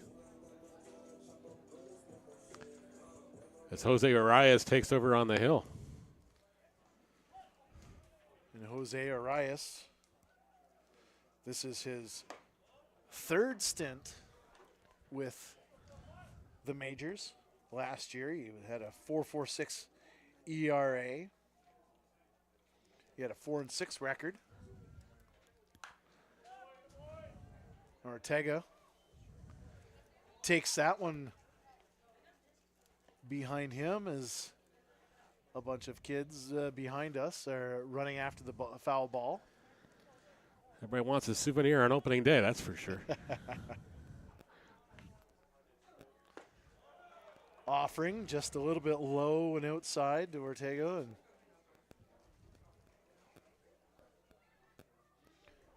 this is Arias set to deliver the 2-1 pitch here.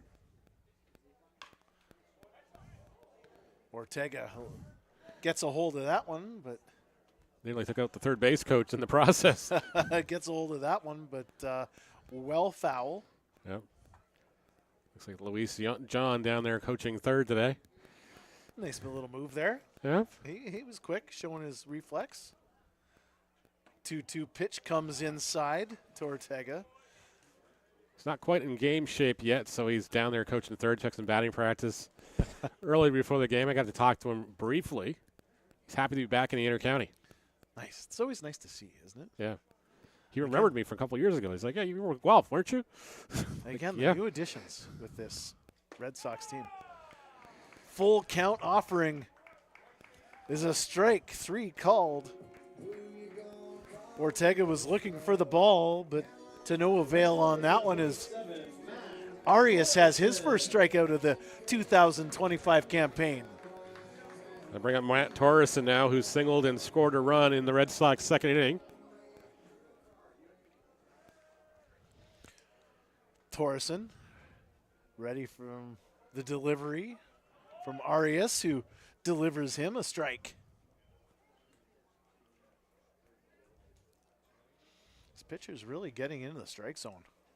Of course, Arias not too long ago, 2022, set the major single-season record for strikeouts, 132 on that campaign. Wow. He knows how to find that strike zone. Yep. There's a swing and a miss. Torreson swings. There's a nice play. Nice tag attempt. It almost looked like they had him, I think but Torreson Cardoso couldn't squeeze the apple on that one. Yep. Nice play by Mosher, who got the ball down in a hurry to Cardoso, who couldn't squeeze it as he did the little spin to make the tag to Torreson. I got to wait for the official scorer's decision on that one. That's a tough one. It is a very tough one. That's a but tough yeah. one to call. Tebbett. Looks at the first pitch, which is a very hard strike. Tebbett with a strikeout in this one. Arias delivers inside and just off the mark on that one. Just love how he has a quick approach to it. Arias does. Just no nonsense, doesn't worry about the call. Nope, Ready for the next pitch as he's about to deliver this 1-1 offering.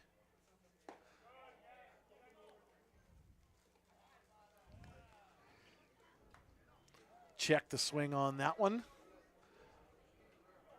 As we've got 1 ball, 2 strikes. To Graham Tibbett. Torreson on first. Offering up high for ball number 2. Eduardo De Olio is not afraid to throw it back down to first as well, so the base runners have to be very, very aware. He's got a great back pick move, as we called it last year, as Dylan Baker coined the phrase. Not much of a lead here on Torrenson. He's going, though. Here's Torrenson. That was just pure speed. He didn't have much of a just big of a lead at all. all. Of a lead at all. Like, that lead was next to nothing as Tebbett strikes out for the second time tonight. But Torrenson gets down to second on the stolen base. And a great throw by Duelio, but just bettered by Torrenson on it. That was just pure speed on that one. Yep. Max Schmarter. He's got a walk and a run in this one so far today. He was a part of that big second run there, that second inning rally that got the Red Sox back into this one. Got 2 out. Arias on the mound. Torrenson on second base. He's got a bit of a lead now. The pitch and a swing by Schmarter. And we're at 1 ball, 1 strike. Now, I always wonder with the college guys that are coming back. They've been swinging aluminum down in the States all summer, all spring and everything else. The adjustment they got to make with the wood bat again. Oh, 100%. That's a different ball game altogether. I've never understood why they use. No, neither do I. It's just like I get budgets and all, but yeah. Come on, we're in the NIL era. Yeah. I hate to talk about all that stuff. Yeah. But you have programs with so much money now. Oh, I know. Why on earth are they using aluminum bats? It's not even fair. Nope. There's strike 3. The Red Sox in the fourth. Arias picks To up 3 Schmarter strikeouts. Arias strikes out the side to end the 5th inning. And after 5 innings of play here at Arnold Anderson Stadium, the London Majors 4 and the Brantford Red Sox 3, and we'll be right back with that 5th inning coming up soon.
Anderson Stadium. My name is Neil Sriwastava. Thank you so much for joining us. Daryl Smith in the box with us this afternoon to bring you Game 1 of the Red Sox season. They trail the London Majors 4-3 as we start to top the 5th inning. Daryl, some defensive changes for the Red Sox as Brody Black takes over in left field for Graham Tebbett. And Brody Black, one of those new additions. A huge name added to this roster as well as Eduardo De Olio will start the contest here in the 5th inning with an 0-1 count from Pedro de los Santos. De Olio, Cardoso, and Cleveland Brownlee due up for the Majors in this inning, so definitely a little bit of a litmus test here for de los Santos against the heart of the Majors order. As De Olio swings and misses that offering, and the count quickly 0-2. Chased a high fastball there.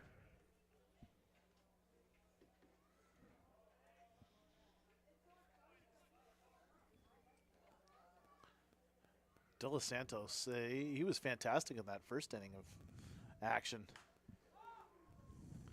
There's a fly ball out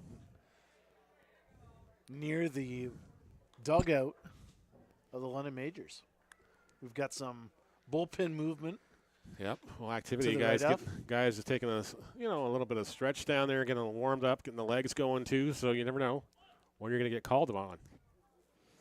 Los Santos gets the sign from Veilleux here. Zolio works with an 0-2 count. 0-2 offering. Swung on and missed in the dirt. Veilleux will tag Diolio as he's going past. And there's one away here to start the 5th inning as Los Santos picks up another punch out. That's his 4th strikeout, isn't it? First baseman number 3, That it is. Hayden Cardoso. That's 3rd, actually. 3rd, sorry. And a 1-3 put out last day, and then Fajardo on the sack bunt or the bunt attempt. That's fantastic. And I bring up Caden Cardoso, who has not missed a step so far. 2 doubles in the contest, an RBI for the reigning Rookie of the Year. I think Jeff Lounsbury is very happy to have De Los Santos into this I lineup. think he definitely helps that. What an injection in that bullpen. And I think I was just mentioning it when I was talking to Jeff before the game and everything else. I think it was just the starters could get the job done last year, but unfortunately the bullpen stumbled and faltered, and then guys, of course, they would be clinging to a late inning lead and just unfortunately watch it evaporate. Yeah. And they weren't able to answer back on the bats. But I think this year they've shored that up, taking care of those issues, and looking forward to a good season. As that one misses outside. The count now 2 balls and 1 strike on Cardoso.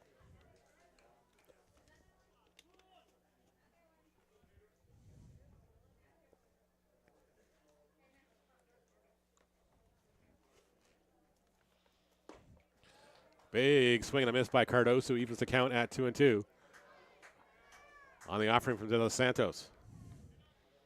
I just like these uniforms. They're really sharp, the London Majors. They didn't wear these ones too often last year. I hope they definitely have put them in the rotation more. I know. They're fantastic. I hope they've retired the blue camo ones, so they were very difficult to. I couldn't imagine trying to find numbers. You couldn't find them as a scorer. I'm just like, oh man, it's like, unless you know the guy's face, you're lost. You're lost.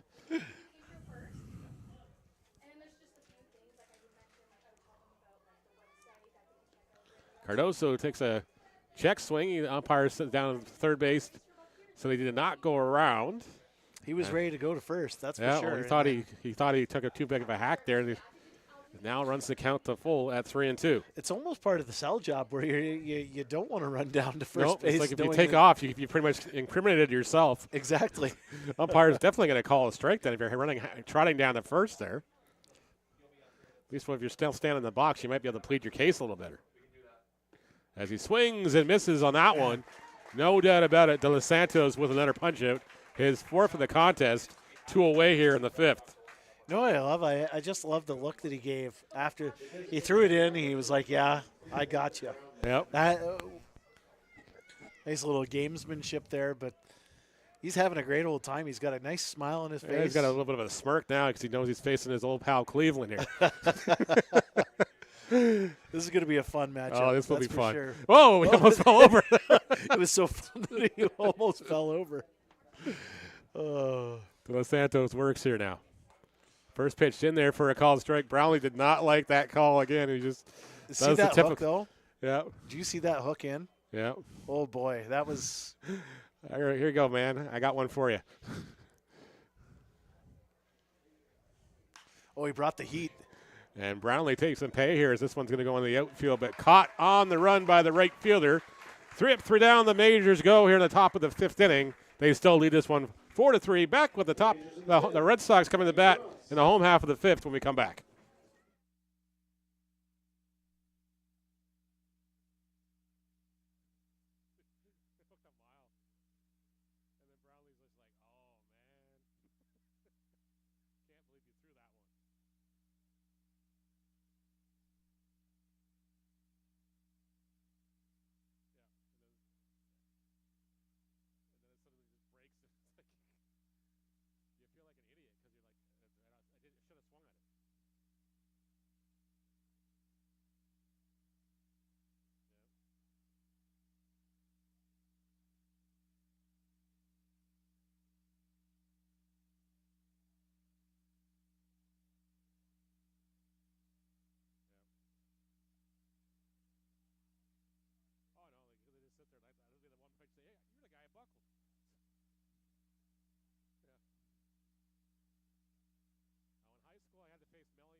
Bottom of the fifth inning here at Arnold Anderson Stadium. My name is Neil Shrivastava. Daryl Smith joining us on the broadcast. Happy Mother's Day once again to all the mums out there, if you're just tuning in. The Red Sox trailing the Majors 4-3. All the scoring done in the early half of this ballgame so far, Daryl. Majors putting up 2 in the first and 2 in the second inning before the Red Sox answered back with 3 in the home half of the second inning. I really think it's just a matter of both teams really settling in. Yep. A little bit of nerves, obviously, with with all the newness, I guess is the best word for Yep. it, with the Red Sox. So you get those first hitting jitters, and you're facing one of the perennial powerhouses in the Well, exactly. form of the London Majors, and they've really settled in nicely here, which is it's great to see. It's a great sign for these fans. A lot of fans still at the park here. It's Exactly. It's been a really great, nice crowd. really nice, great crowd here today, and everything else. It's just great to see the Red Sox back in action and new ownership and new spin on things, new hotness as we're calling it. Yeehaw. I like it. As that one's fouled away by Lucas Bateman, they count 1 and 2 here. You need new hot sometimes.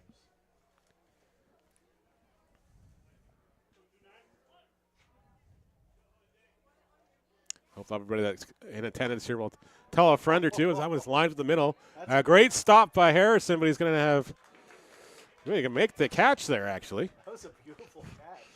Wasn't sure if he did get the catch or not, or I just saw that big cloud of dust come up. If we had the replay on that was A great stab. Put a star beside that one. just a beautiful catch by Bateman. Harrison on Bateman, yes. Got to bring up Ty Smith, the center fielder now. 0 for 2 in a contest, flown out to right field and struck out in the second inning. That one's fouled away here by Smith. The count 0-1, 1 away now. Harrison with that beautiful catch. That was a nice hit.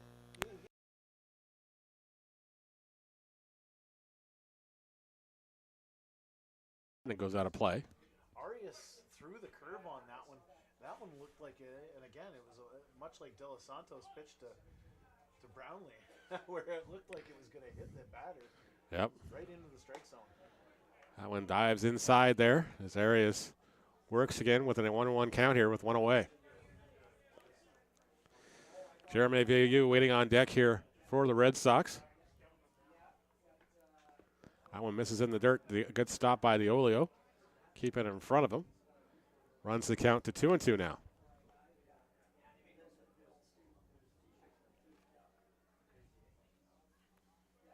A lot of youngsters down the lines, enjoying the family-friendly environment down there with all the, like we said, the Plink. I think there's a Connect 4 board. There's a basketball hoop and everything else down there too. Don't forget those hot dogs and sausages. My God. They smell good. Like, can someone bring one up here? I'd be game. You'd be partaking in a little Oh, it's an hors d'oeuvre. hors d'oeuvre. Yeah, Hors there you go. d'oeuvre before dinner. Yep. There's a ground ball out, and there's 2 away here. Smith's retired on the 4-3 put out for the second out of the inning. And Jeremy Veilleux will be the batter now. Veilleux singled in the first and walked in the third inning.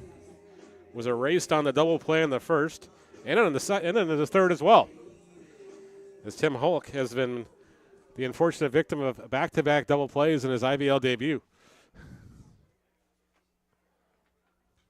Veilleux hits the first offering. He sees at the third baseman. It gets through. Veilleux's aboard again. His second hit of the afternoon. That's a tough hop. It is, especially on this field. That's a tough hop for Mosher because he's not only going from the side, he has to kind of go north and south, east and west. Sorry, north or south and then west. Yep. On that one where he instead of just laying out for it, he was attacking it, and that's where he kind of got in trouble with that one. Yep. Regardless, Veilleux now at first with 2 away, representing a tie run in this contest for Tim Hulk. Hulk with the swing. They're going to peel down to first as he did not go around, says Chris Walters. And the count is ball 1 in Hulk's favor.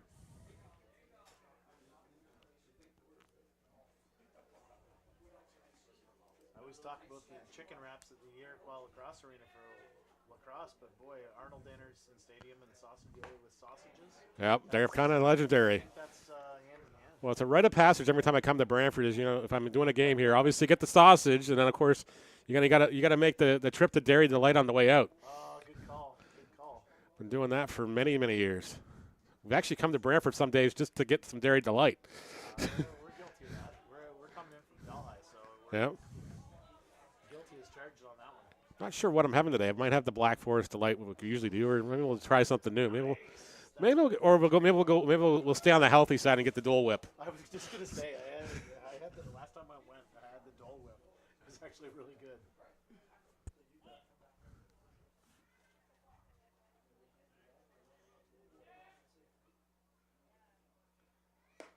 That one is in there for a called strike. Count now 3-1 on Hulk.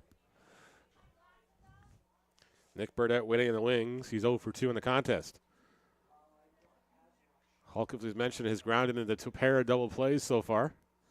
Then the unofficial rally killer. That one's inside, and Hulk will take his way down to first. Runners at first and second now. Go ahead run now on the base pass for Burdett.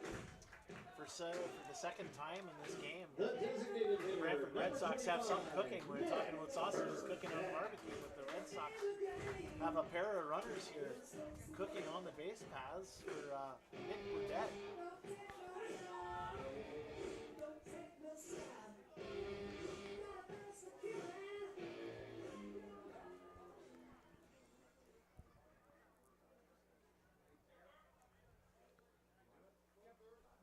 The veteran looks in for the sign. Thought about chasing that one and then was still called a strike. You count out 0-1. In last year, Burdett had 28 RBI. So no stranger to getting guys in. Infield on the edge of the grass pretty much all the way around as Burdett hits this one on the ground. Harrison up with he'll throw to first in time, and that'll end the inning. Red Sox strand a pair of base runners. Have nothing to show for it in the home half of the 5th inning. They trail the London Majors 4-3. We'll be back with the top of the 6th inning after the break.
The 6th inning of this IBL game here in Brantford on Mother's Day.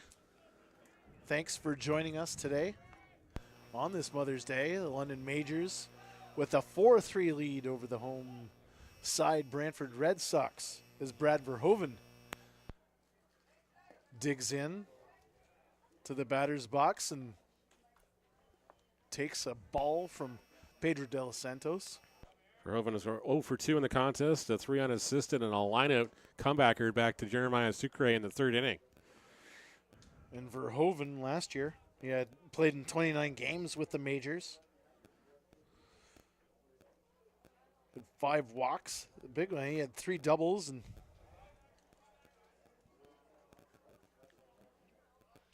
19 hits.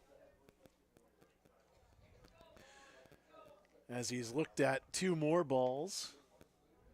De Los Santos behind 3-0. Here comes the offering. There's ball number 4. As Verhoeven's going to trot down to first base. Right fielder number 19, Champ Garner. That's the first base runner for Pedro de los Santos. The leadoff walk here to start the 6th inning. Champ Garner.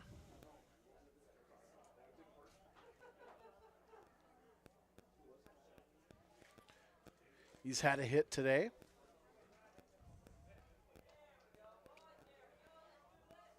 Got a pinch runner at first base as well by the looks of it for Verhoeven.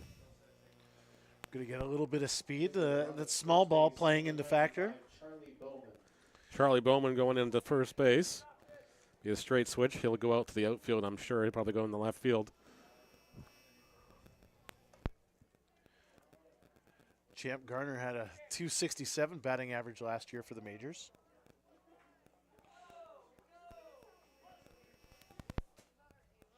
Had a hit in that first inning, was a big part of that first inning rally, that big first inning rally. There's the bunt attempt. As Vayu points down the first baseline to check the swing, and nothing doing on that one. Pulls back. Adrian Harrison waits on deck here. He'll be his first at bat in the IBL officially. As he took over for the injured Tristan Osika at second base. De Los Santos going to check the runner. Osika seemed to be a little shaken up on that slide play at second base a couple innings ago. 1 ball to Garner as he waits for the delivery, and there's a swing and a miss. And that off-speed pitch looking so appealing to these Oh. major hitters, and they still haven't figured out where it's going now. Coming in from the hand, you look at it, it looks like it's going to be a beaut, and then all of a sudden they pump the brakes on it and can't do anything about it. Runner running to second base, but Garner gets a piece of the De Los Santos offering for a foul ball, and we're at 1 ball, 2 strikes.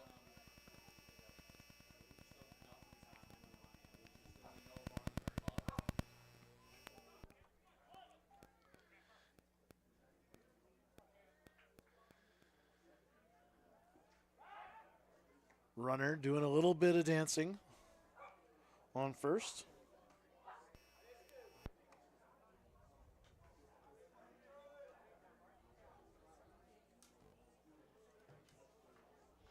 Henry with a little bit of a dance there. There's the hit.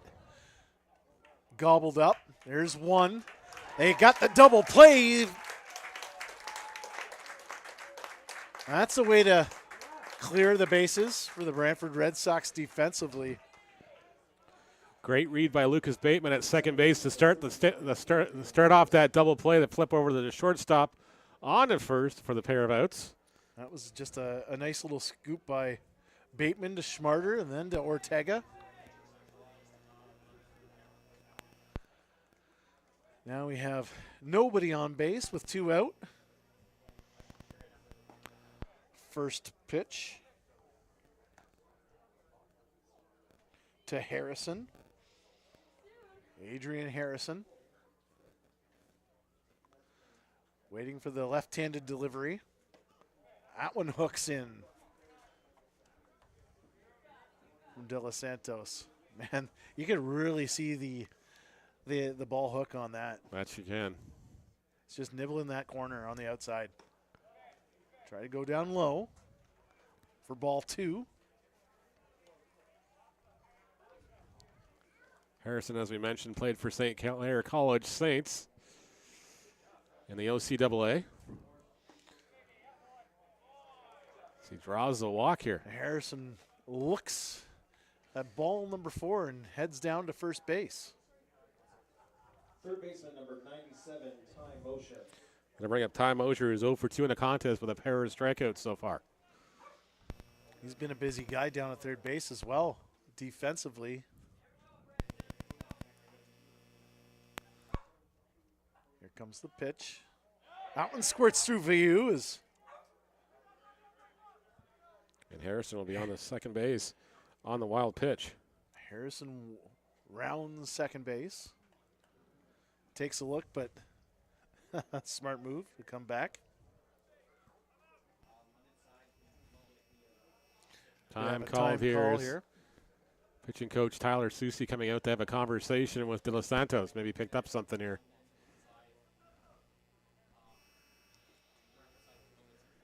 Of course, Susi was hoping to get an action here with the Red Sox this season as well. We'll have to see.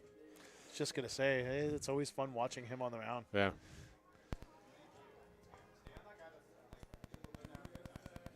A little bit of a meeting of the minds here.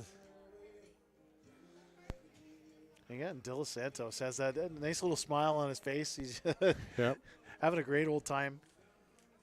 It was a rather quick conversation. It probably was just something that Susi picked up on or something there and say, hey, you're tipping off something here.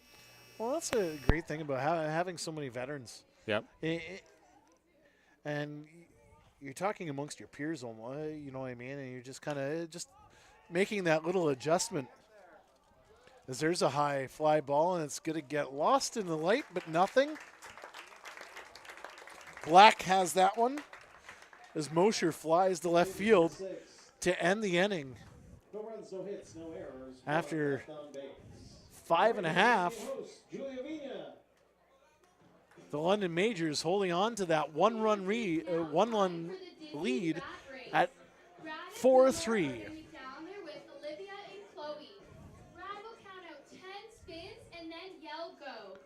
Whoever will make it to Boomer first will win.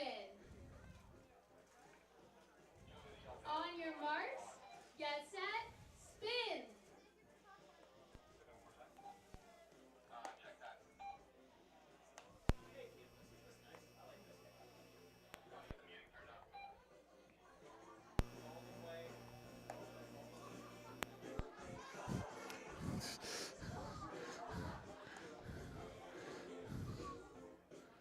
That's a lot more than 10 spins there, guys.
Sixth inning here at Arnold Anderson Stadium.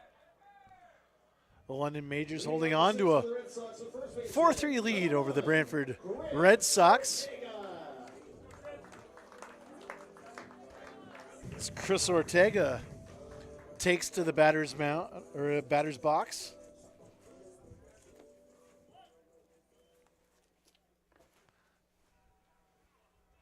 His first offering is going to be way up high as they check down at first base if he swung, but he was nowhere near. Ortega 0 for 1 in the contest. Does have a walk and a run scored. Struck out looking his last time up. There's a swing and a miss. Duelo held on to the checked ball.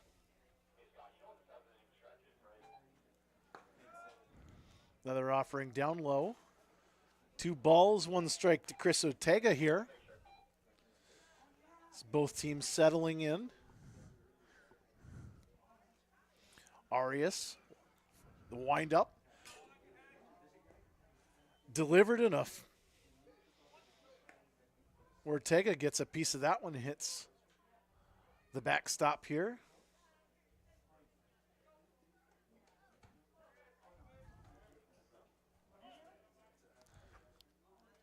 Not even a breeze. Look at that flag out in center field. Just a little bit of a breeze, not much. There's the 2-2 pitch, and Ortega swing and a miss. And Arias with another strikeout here.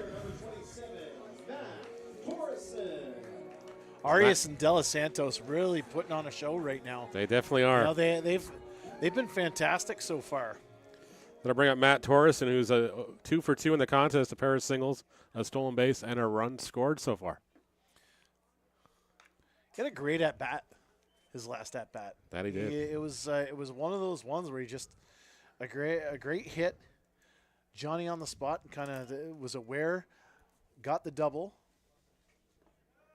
I think Ortega was in front of him, and Ortega rounded first base, kind of did a little bit of a stutter step and a trip. But Torreson just kept on going. He had both guys going second and third. There's the offering and a hit to second base. Gobbled up by Harrison. To Cardoso for out number 2 for the London Majors. Adrian Harrison climbed the ladder a little bit to get that baseball back down. Makes the 4-3 put out, and there's 2 away now. And Brody Black will come to the plate for the first time. As an infielder, you like to see those just nice little simple plays. These guys playing the beautiful lawn. The city's done a great job with Arnold Anderson Stadium. I know in years past there's always been a little bit of a lip around the infield, but now it's definitely it looks gone. Beautiful, man. Yeah, it looks absolutely beautiful. They've done a great job here. There's a hit to right field, and that one's going to go over the right fielder. That's going to be a ground rule double for Brody Black. Brody Black with nothing flashy, just a nice base hit. And again, we've been talking about this a lot. I don't know whether it's guys going with the pitches or they're behind the pitch.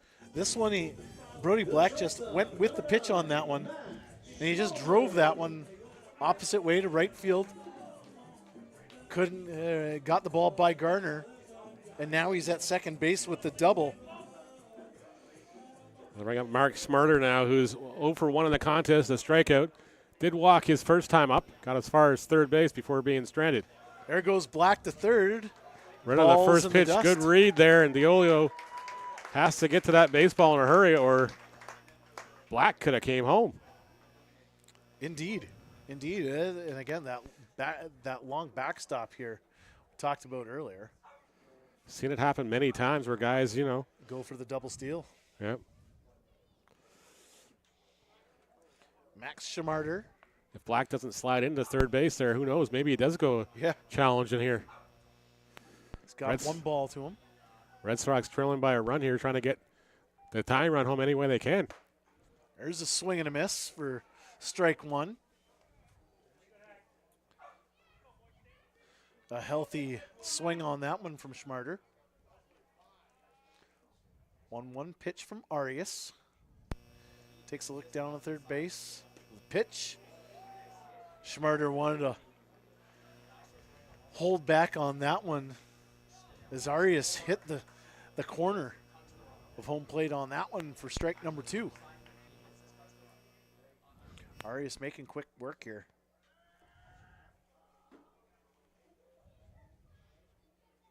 The pitch. Schumarter gets a piece. That one is in play along the first base line, and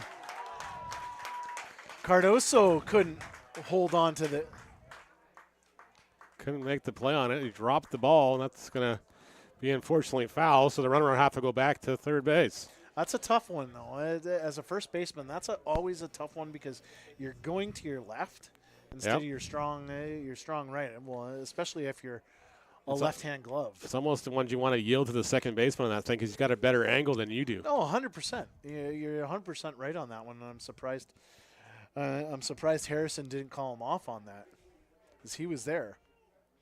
Yeah, going to your left and going to that fence that's an awfully tough play to make. Schmarter, 1 ball, 2 strikes. Arias set to deliver. Black on third base with a lead.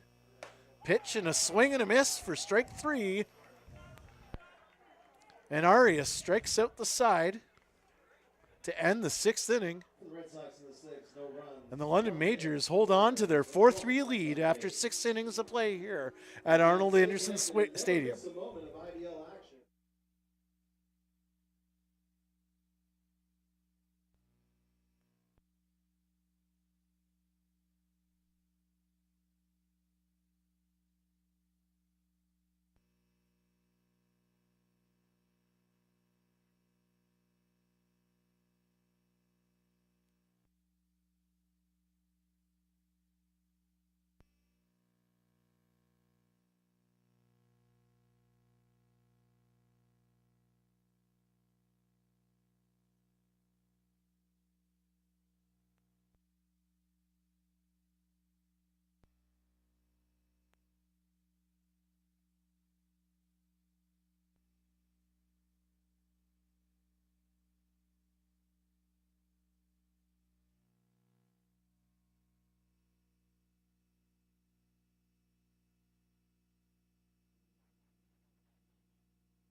Top of the 7th inning here at Arnold Anderson Stadium. I'm Neil Sherwasta along with Daryl Smith bringing you the action here.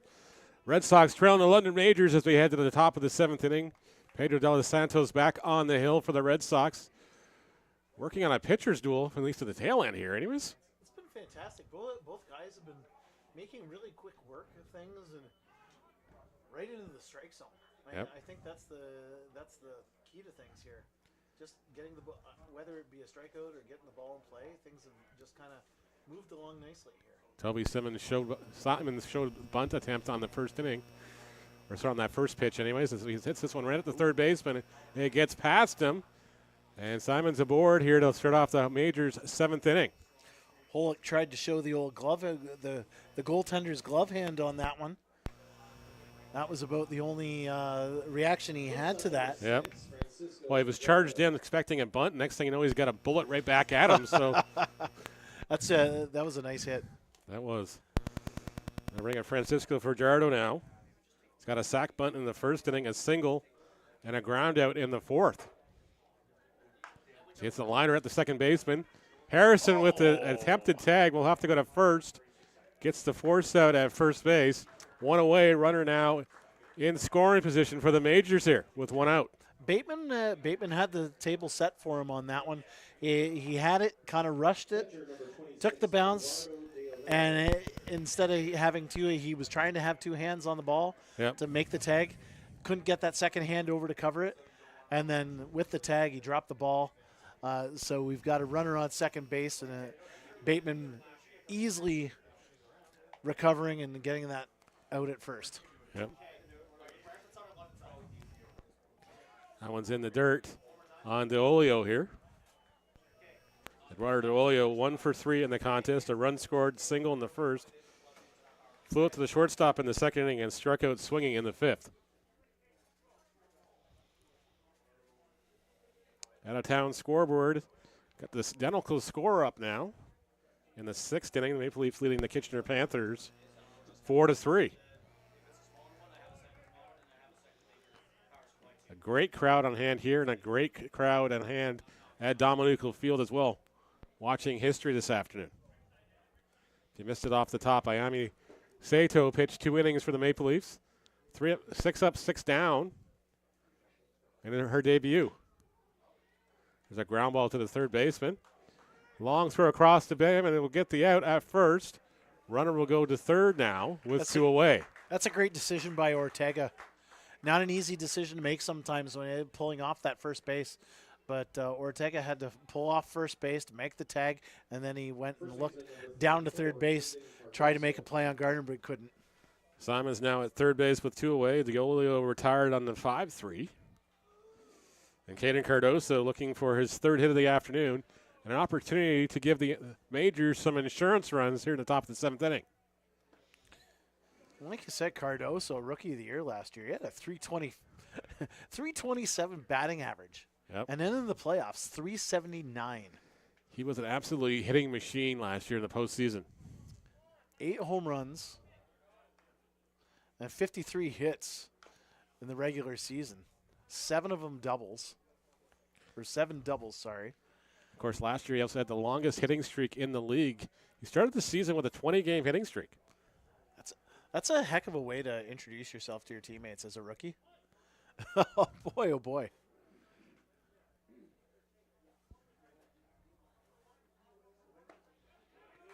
That one's in there for a called strike to count now 1 ball and 2 strikes on Cardoso. There's that mean hook again from De Los Santos.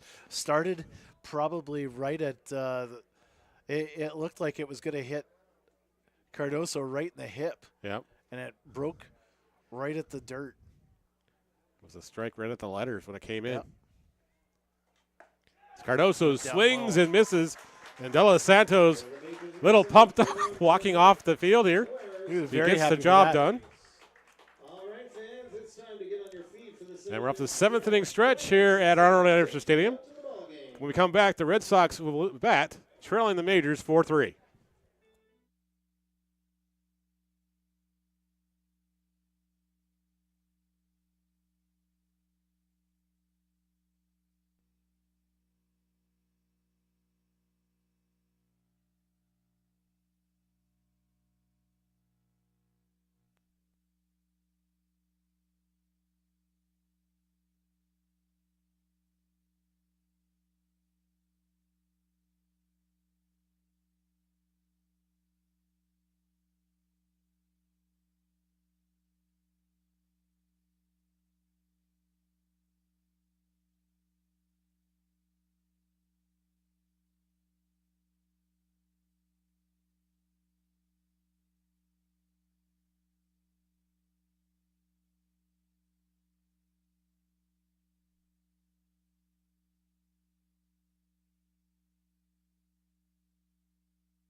Is playing through the loudspeakers here.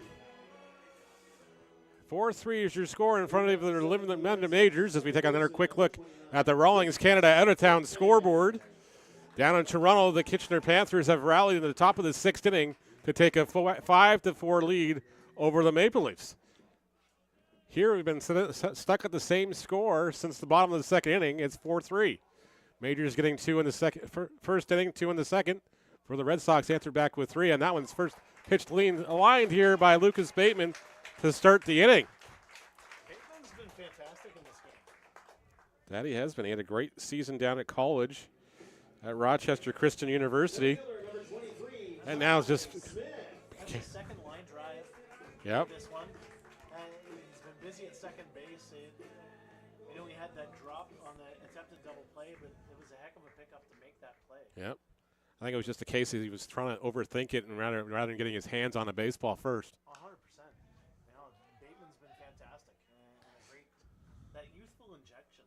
Yep. We've been talking about with this Red Sox lineup.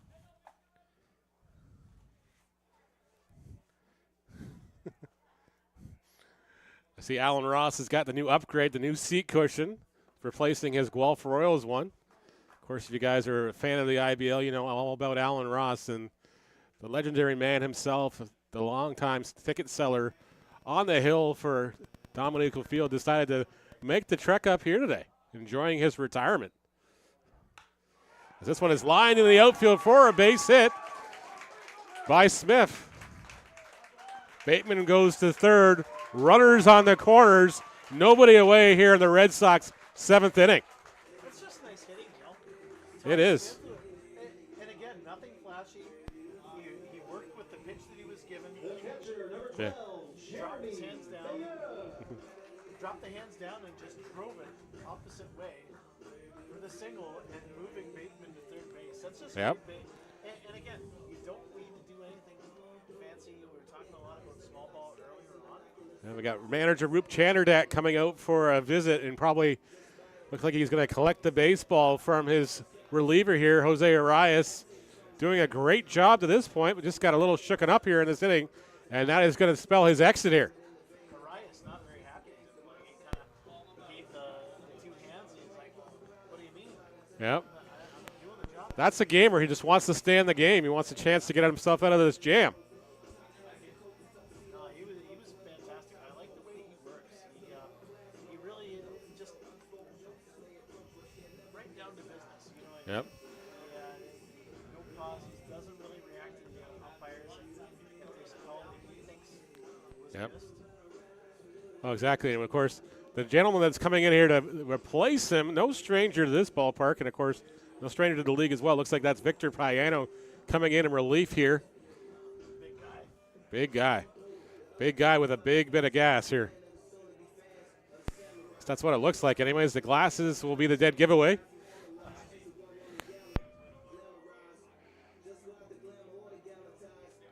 Majors want to keep this one where at status quo here.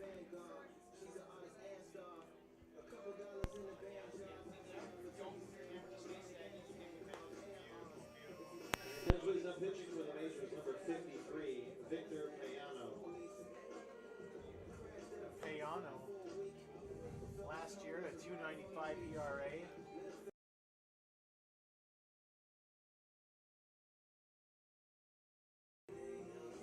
Sorry, 3 saves, 67 innings pitched, 90 strikeouts, Neil. Like 90 you said, strikeouts, there's yeah. the gas. Only one person in the league last year broke the 100 strikeout plateau. It was Cesar Rosado, but Payano was definitely challenging. And, of course, in the postseason, he went up there and had 17 strikeouts in 3 games. And again, in the playoffs, no slouch in the playoffs. 18 innings pitched, 34 strikeouts. Yep. Only 2 walks. I think that's the big tail there. Yep. Of course, with the Majors not playing again till Friday night, they wanted to get some of these guys some work. So the load's been divvied up to be among the starters so far. You saw Travis Key start this one. Jose Arias, who will probably be their number 2. Why not? And, of course, Payano will probably in most cases will be their ace, but it's just how that worked out today as far as the order and everything else. Home opener? Yep. You think he'll be the home opener starter? I would think so, or it's going to be Keys. I'm not sure yet. We have, of course, Matt. I didn't get a chance to ask Roop that before the ball game.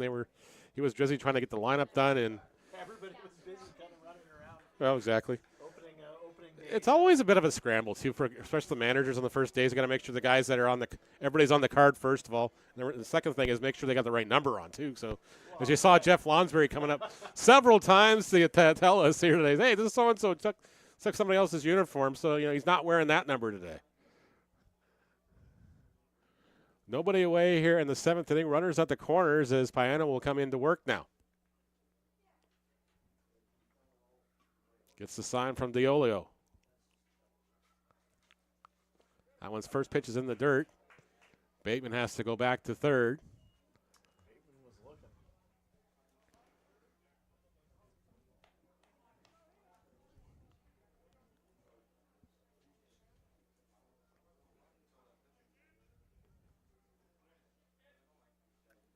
Piano from the stretch. His 0-1 offering misses low and inside. Count now 2-0. I'm going to tip my cap off these Red Sox, though. They've been scrappy ever since coming back and clawing back to within 1 run. This is the second time. This is the second or third, or this is the third rally they've had. Yep. Try and get. This one's knocked down by Piano. It's into no man's land. Bateman will score and give Jeremy Veilleux an infield single in the most unconventional way. Piano knocked it down, but just couldn't get the glove on it. And unfortunately, it died right behind the mound, so the infielders couldn't make a play on it either. Runners now at first and second, and we got a 4-4 ball game. Sometimes in an instance like that, it's almost better for the pitcher to just leave it. Yeah, let's let it go. Piano trying to get a glove on it, and like you said, these guys are gamers, so they're trying to get a glove on it, trying to field the ball, but it was almost better off him leaving it alone, letting his infielders do the work on that one. But now, nonetheless, we're all tied up here at 4 runs apiece here, my friend. Ty Smith at second base, Veilleux at first, and Tim Holk at the plate. Showed bunt on the first play, on the first pitch there anyways, and gets a called strike. 4-4 is your score here in the 7th inning. As Cardoso's charging in right up almost even with the pitcher's mound here. That one's lined down the line. That's going to be in the corner. Smith gets the wave. Veilleux over to third. Red Sox leading this one. It's 5-4. You wanted more, but those catcher's legs. Yep. Something in the catcher's legs. Nope. It's just like the Luis John, who's coaching third base today, with a big full stop sign there. Say, oh, no, big guy. You stop here right now. Yep. We're talking a lot about guys really trying to follow. Basically, they're just going with the pitch on that one, and a lot of times they're going the opposite way today. This one, Payono was really challenging Holland. He was up to the challenge, and he ripped that one, pulled it. Piano asking for a new baseball. He just throws that one out of play. It's the second time he's done that. Actually, I think Hulk wants the baseball, actually, and I don't blame him. His first IBL hit, that's something that's got to go on the mantelpiece. That's awesome. As Burdette hits a crownbacker, second baseman up with it, he'll throw to first in time. Only play they have here. Runners hold at second and third, respectively. 1 away now. 5-4 is the score for the Red Sox here in the 7th inning. They've rallied back from down and scored a pair of runs here in the inning. Ortega's got a walk and a couple of strikeouts here tonight. Great opportunity for him. He's played a good first base today so far. So he comes into the hole, hit that one in the left field, not that deep. Not deep enough for runners to tag. Actually, sorry, it was caught by the shortstop. The fence pole gets in the way here. I thought it was the left fielder charging in, but unfortunately, no, it's behind the pole. We can't see it right in our field of view here. From the backstop. Ortega's retired on the F6, 2 away now for Matt Torreson, who's got a pair of singles, a stolen base, and a run scored. He's also grounded out for his last time up, 4-3. We are on the bottom of the 7th inning. Red Sox leading this one now, 5-4 if you're just tuning in. Happy Mom's Day again to all the moms listening at home or watching at home. Hope you're enjoying your special day, and thank you for so much for being our #1 fan since day one.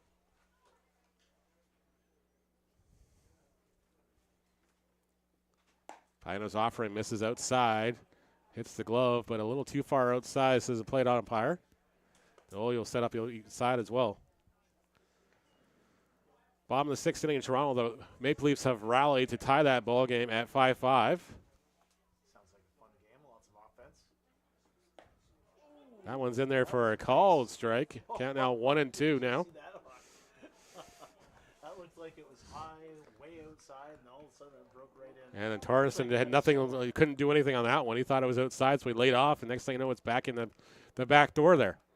1-2 offering is swung on and missed. Piano gets the punch out. That'll end the inning, but the damage is done here as the Red Sox have rallied to take the lead at 5-4. My partner Daryl Smith will be back to call the 8th inning when we come back after the break. Here's your in-game host.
Welcome back to Arnold Anderson Stadium on a beautiful Mother's Day. Thanks for joining us for game number 1 of the Intercounty Baseball League schedule here.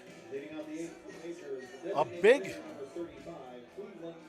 home half inning by the Brantford Red Sox, who now have their first lead of this 2025 campaign, a 5-4 lead over the London Majors here in the top half of the 8th inning. We've got Cleveland Brownie at the plate. New pitcher for the Red Sox, Crawford Passy. His first offering is a strike. Crawford had a 5.40 ERA last season. Played in 7 games, 6 innings pitched, and he had 5 punch-outs, 3 walks. This is his second pitch delivered. Goes past VU and into the backstop for ball number 1.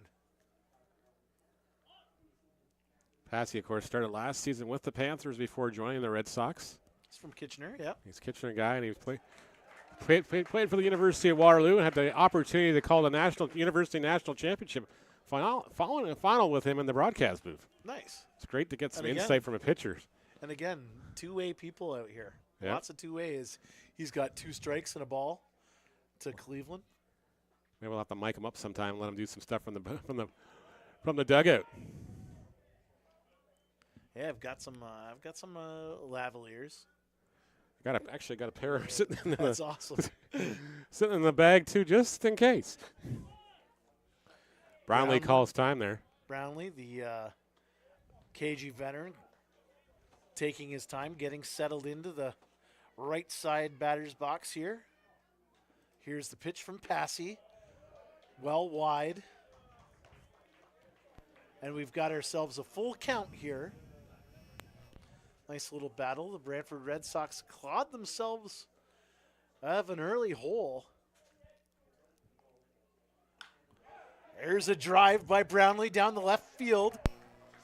Picked up by Black. And Cleveland Brownie has his first base hit of this campaign. And right away, of course, this late situation, Brownlee will be lifted for a pinch runner here, and Cleveland's day is done. But great to see the big man swinging the bats one more time at least here in the IBL. Yeah, you look great. He's just so calm in there. He's just got such a nice, calm, clean swing, and it just like something like that. I would love to see the exit speed on that because it doesn't look like he's swinging very hard. Nope. But you know it's coming off the bat hard. Yep. And Charlie Bowman will be the batter now. He took over for Brad Verhoeven last time up on the 6th.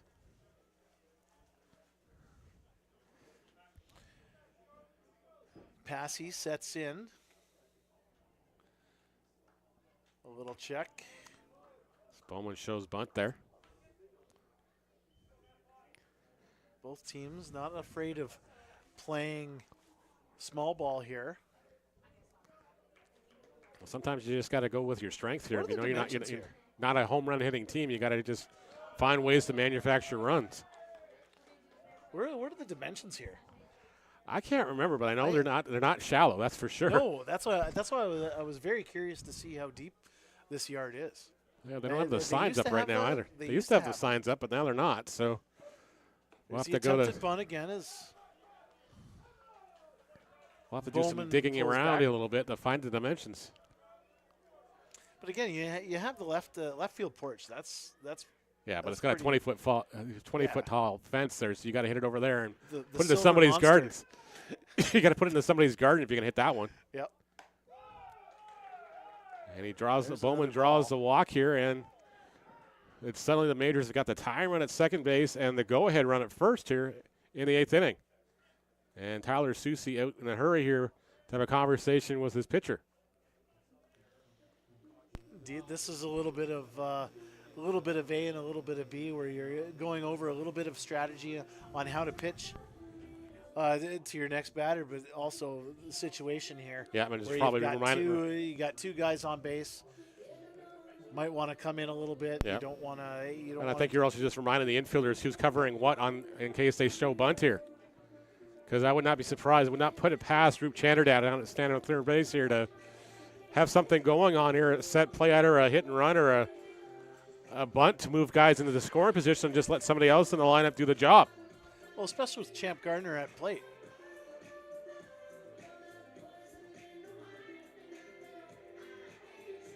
The right fielder, number 19, Champ Garner. Of course, Champ Gardner, he had a 267 batting average last season.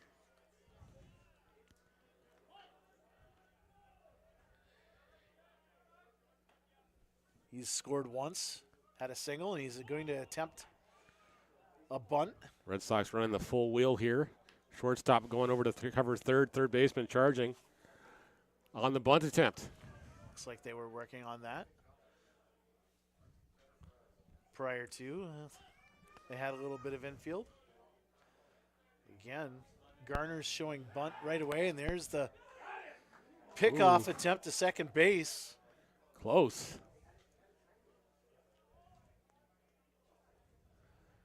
Schmarter with the tag.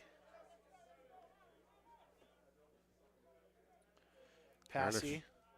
Another bunt attempt from Garner. Especially these guys with wheels. You've got three guys with wheels here, the London Majors. Yep. So you might as well use it. You know what I mean? Well, exactly. Make sure it's down, then take off. Garner not showing bunt. Oh, there he goes. He's going to show the bunt. Passy looking back. A high pitch. Bunt attempt to Passy. Fans on it. You got the force at Ortega. third. And the force at second. Ortega to Bateman. Oh, And Bateman unfortunately, looks like victim he of took a cleat to the circumstance and just a shin. victim of a location here as the trainer's right out there right away. It looks like he's going to be okay here. He's just going to dust himself off. They'll give him a few minutes to work the cramps out or just make sure he's okay. And right away,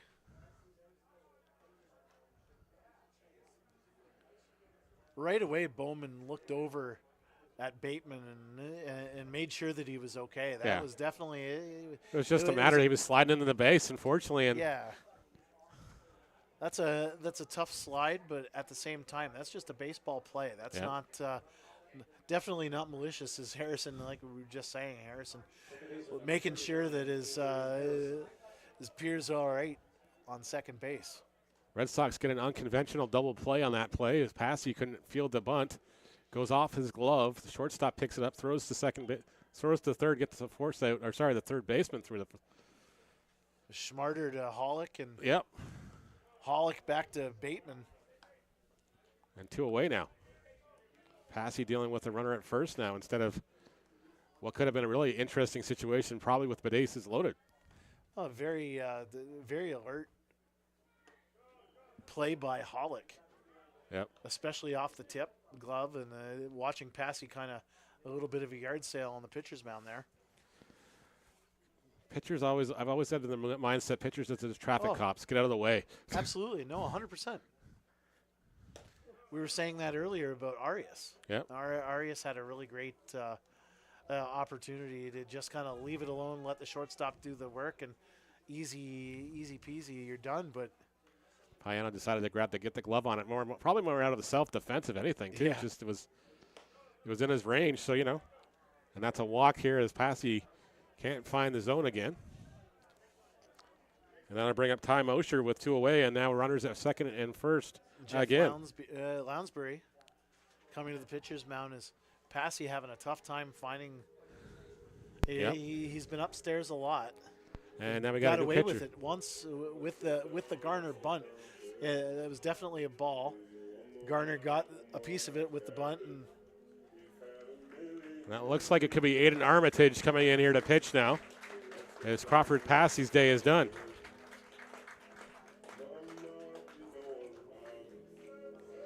But he's going to go pick up at his teammates here. I like the move by Lounsbury, though. He's not fooling around here. Nope. You know what I mean? He's sees that his team's in a little bit of trouble. Instead of waiting out and trying to work through it, we're in the 8th inning right now. So let's just, as the song's going, let's get down to business. Yep. And just.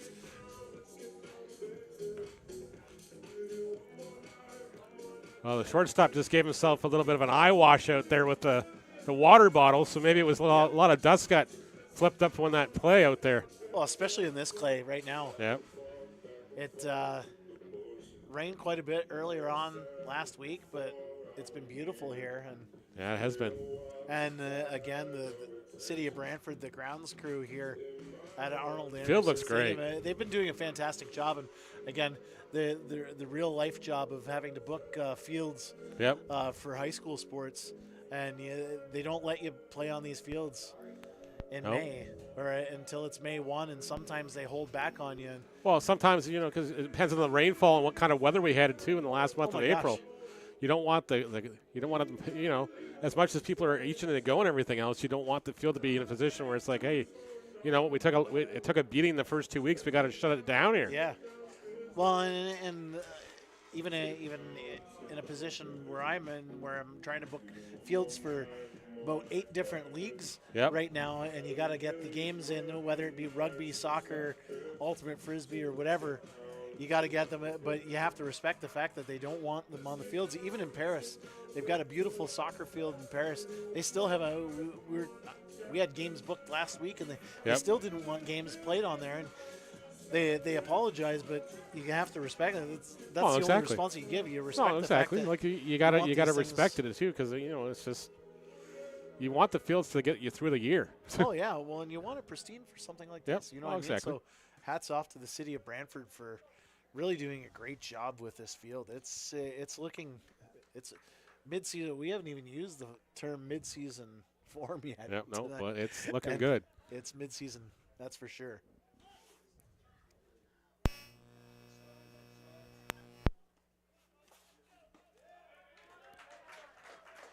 Armitage starts him off with a strike here. 2 away, top of the 8th inning. Majors at second and first, 2 away. And Ty Mosier at the plate.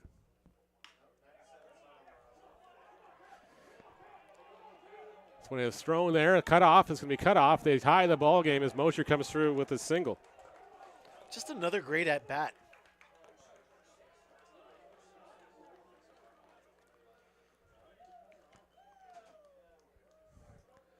And Toby Simmons will come up to the plate now. That was a great at bat by Ty Mosier. And again, just going with the pitch, nothing fancy. You're going with the pitch, and you knew where it was going, and you just kind of followed it and punched it into the outfield. And again, we're back to a tie game now. We're at 5-5. The Majors and Red Sox really kind of going blow for blow here now in the late goings of this one. That they are. Mid-season form. Mid-season form so far, offensively, yeah. That's for sure. And the those starting pitchers. That's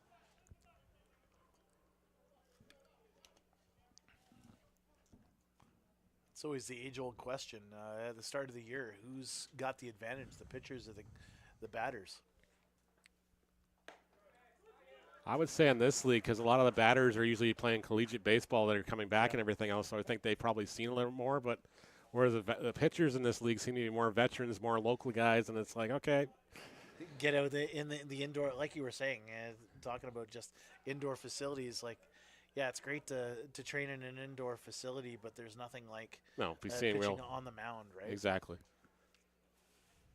course, every ballpark's got its own little quirks when it comes to the mound, where here seems like it's more legitimate, where if you go to Dominical Field and everything else, it's like pitching off a ramp some days. I've thrown batting practice off it, so I can attest to that. So, yeah, it's not. Yeah, this mound seems like very true, you know what I mean? Yeah. Whereas Hastings has a little bit more of a lift to it on the left side than it does on the right side. And it's just. That's why I was never a pitcher. Yeah. Never a pitcher. Stick me on first base or third base. I'll be happy.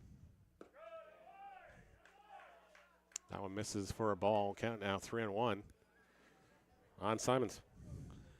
Had way too much catching back in the day, so I'd just stick me on first or third. Yep. The knees can't do the catching anymore. Oh, the hip. Yep. Yes. Case in point. I could attest to that. Crutching around with a new hip. As Simons draws the walk and the bases are now loaded here for the Majors with 2 away. Francisco Fajardo will be the batter now. It's funny being pretty much the youngest person in the hospital in that wing. Yep. by a long distance. Yeah, usually hip replacement is usually done by, some people a little bit older than us, but it happens. It happens.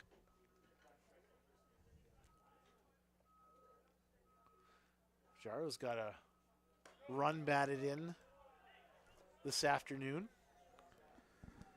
1 hit.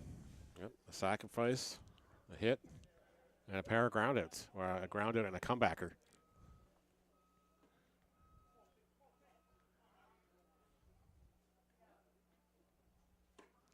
Takes a big hack at that one. That's a great pitch. That pitch breaking away to the left of us, to the right of Fajaro. That thing looked like it was going right across the plate, and it just cruised on into the other batter's box. A nice squeeze by Veu.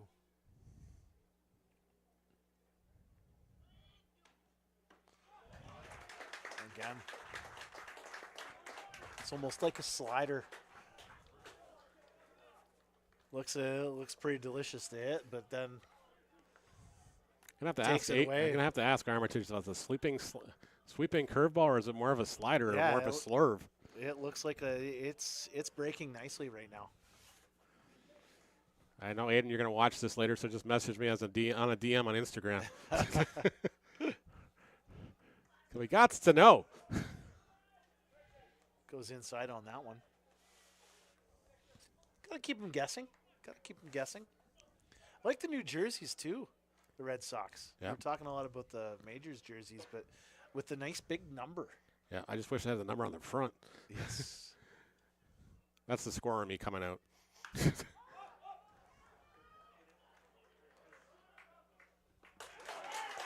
popped into the outfield here. Taken by the first baseman. Crisis averted for the Red Sox. They get out of the bases loaded jam.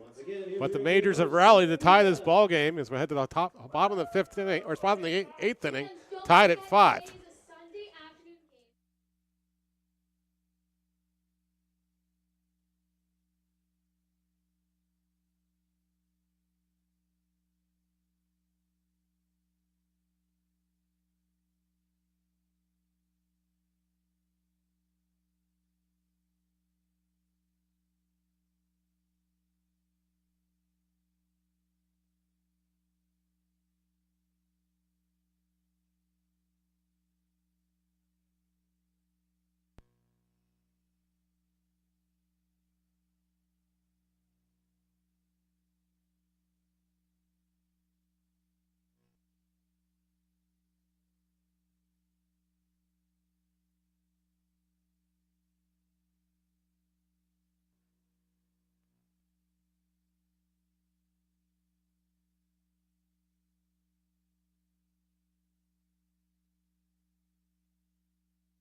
Leading out the eighth for the Red Sox, the left fielder number 4, Brody Black.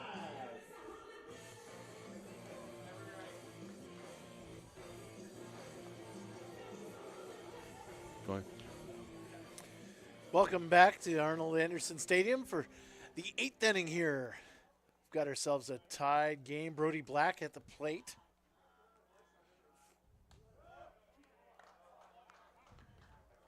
And he takes a ball.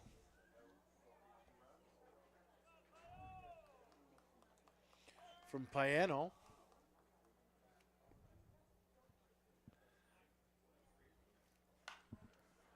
Ball hit up high down the right field side. That one easily handled by Garner for out number 1. Had to battle the sun a little bit to make the play down the right field line, but he was able to reel it in time. Especially this time of day, right? It's just right. Down that way.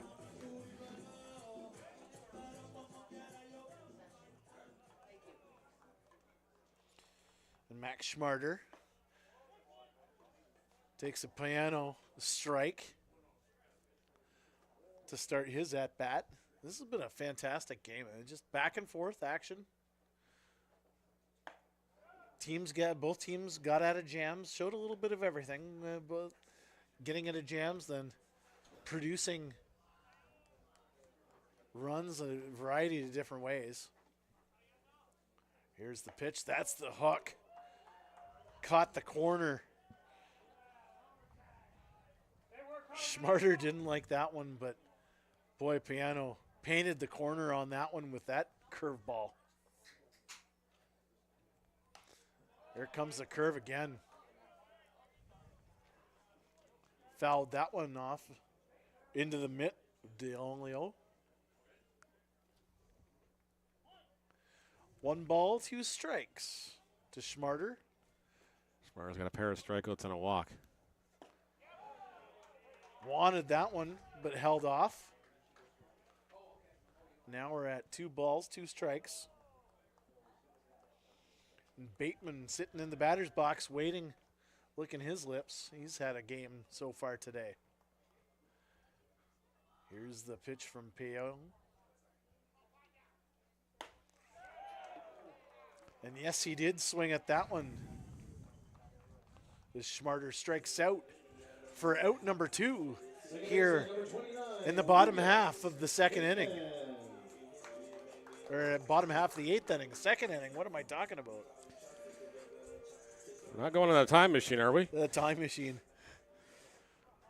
Press box time machine. Here's Bateman. Lucas Bateman. He's had a pair of hits, a couple RBI today. He's been solid at second base as well today. Takes ball 1. Here's the pitch. And a swing and a miss for a 1-1 count. That thing broke late, and Bateman was swinging through it. Piono's ball is just the movement on it from up here. There's a foul ball. Oh, almost. There's 1, 2, 3, 4, 5 rows from us. Yeah. There, my friend. Like you were saying about souvenirs. 1-2 pitch to Bateman. Bateman gets a piece of it.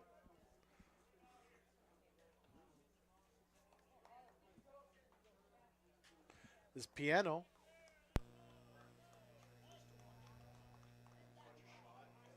Set to deliver.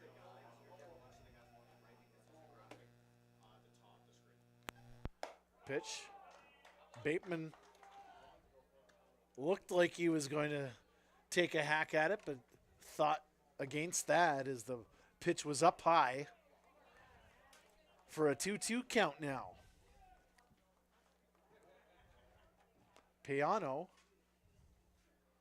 set to deliver. There's the hook. And strike 3. Piano delivers. Paola With knew the right off the bat there, didn't even wait for the. He didn't even hesitate to go saunter over to the dugout as Bateman looks at strike number 3 to end the 8th inning. And we're tied after 8 innings of play here at Arnold Anderson Stadium. We've got ourselves a 5-5 tie, and we'll be back with more IBL action when the 9th inning begins.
and an RBI so far. It's not a bad way to start the season. Couple doubles. Reigning Rookie of the Year coming into bat now for the 5th time today.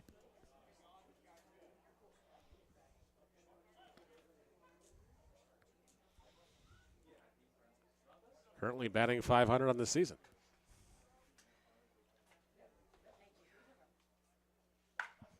Cardoso jumps on that first offering from Armitage. Center fielder still backpedaling. It's still drifting, and he's going to make the catch. Oh, he doesn't make the catch. Cardoso going for third here, and he'll be in there with a stand-up triple. That's a tough one again. And again, we're talking about the nuances here. Arnold Anderson stating me, we're just talking about Viu kind of going for a yard sale because of the cutout in the infield. But like we were saying before, not a lot of warning track area, and having played in the outfield, Well, you exactly. need that warning track. Yep. Because Ty Smith's he's not even paying attention. Well, this is So likely his first time on this field as well, too, like unless they got here earlier. Like, first of all, you've got a ton of space out in center field. A ton of space, but there's no warning track. And basically, your only sense of where you are is by your right and left fielder yelling at you how much room you have. Well, exactly. And I think, as I think he looked like he was reaching out for the fence to see how close he was as it was. He was trying to just balance himself and make the catch, and unfortunately trying to track the baseball down as well. Well, and you can tell he tracked it, and then all of a sudden he had to kind of make that little jump, and that's what kind of he had to cover a lot of space to get that, because he was about where he is right now. Yep. Armitage again, pretty jacked after that strikeout. And that'll bring up Charlie Bowman now. Number 95, Charlie Bowman. With 2 away here. London Majors looking to take the lead here in the top of the 9th inning with 2 away now. Go ahead run at third base, 90 feet away.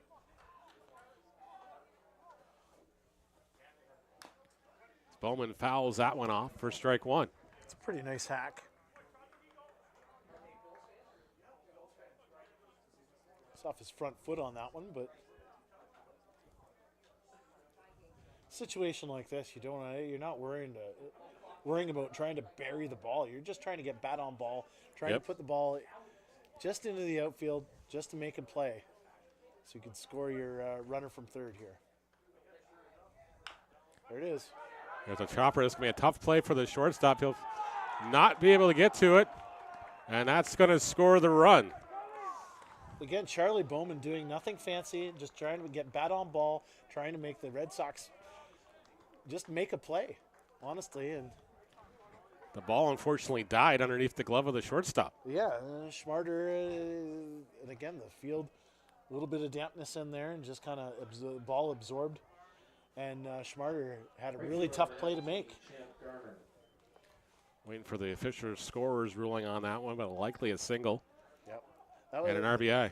That would have been a tough play to make, just to get the runner coming to home. Majors now lead this one 6-5. As Champ Gardner swings and misses at that first offering for strike 1. Ball went all the way to the backstop.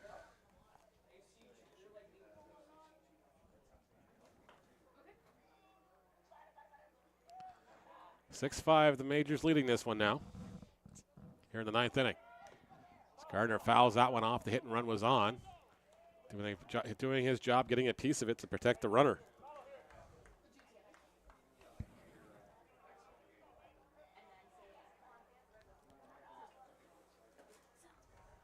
Garner's scored twice, and he's had a hit today. Double reached on a fielder's choice and hit by a pitch as well. Ground into a double play. Throw over, runner back safely. I think it was that same situation where Bowman slid into Bateman there. Yep. Where there was that collision, and Garner was he was attempting the bunt. Yep. Check swing down the line. That's a Going to roll just foul. That's a smart move by Hollick. You Yep. saw the English on the ball. Got a good read on it and said, okay, it's going foul. I'm just going to let it go foul, and I don't have to try to attempt to make a play on that play because I don't think he would have had a chance at first anyways. Oh, he wouldn't have had a chance on Bowman or Garner. Both guys have tremendous wheels. Yep. And especially you can get them off the first hop. Yep. But once that ball starts rolling, you're in no man's land. So you're hoping that thing goes well foul.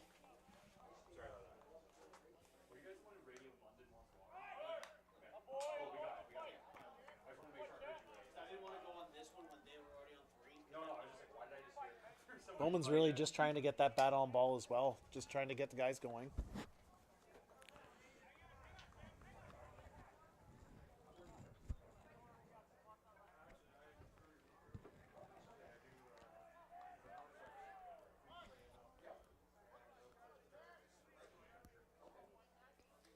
Armitage looks in for the sign again.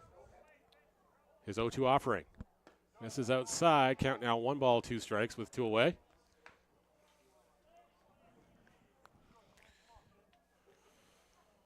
Crowd has thinned out a little bit over the course of the ball game, but mind you, it is also close to dinner time on Mother's Day, so I can imagine a lot of people have gone home to have dinner with mom. This one is fouled away again, and Garner doing a great job of being a spoiler here at the plate. Trying to text back and forth the reservations. Am I going to be there in 20 minutes? Am I going to be there I'm in on 10 barbecue minutes? duty when we get home. Are That's ya? all I know. Nice. So, not sure what we're making yet, My but I'm ride's on barbecue over there. duty. My ride's over there. I see Yeah. my ride, so I'm all right. I'm sure mine is in the parking lot, enjoying the air conditioning and just relaxing, listening to some tunes. Or they're still at their mom's in Paris. I'm not sure. They haven't texted in a while as Armitage tries to get the ball on that one. And the shortstop makes the play at the second base. That's a And great a big play cloud by of the Spargo. dust, and that gives a force out to end the inning. But the Majors come away with a run here to lead this one 6-5. Last chance for the Red Sox. We'll come back in the bottom of the 9th inning after the break.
Well, the 9th inning here at Arnold Anderson Stadium. I'm Neil Srivastav. He's Daryl Smith. Thank you so much for tuning in. Last chance for the Red Sox as they trail the London Majors, who rallied in the top of the 9th inning to take the lead here at 6-5.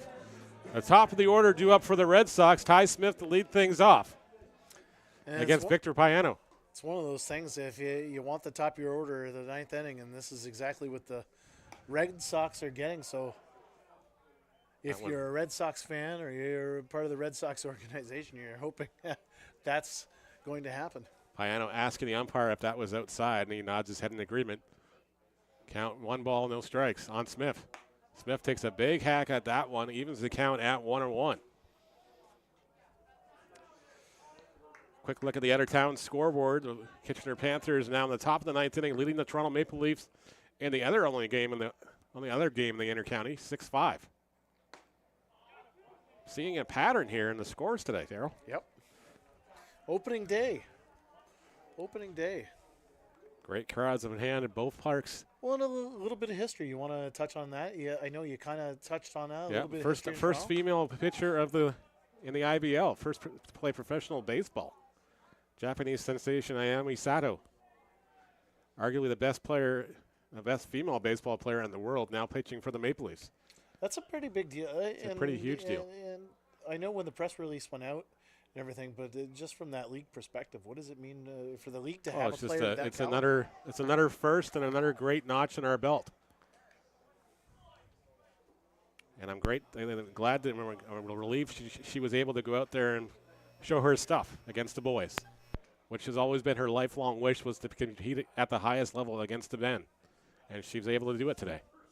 It's great to see, that's for sure. As Smith files that one off, the count is 1-2 here.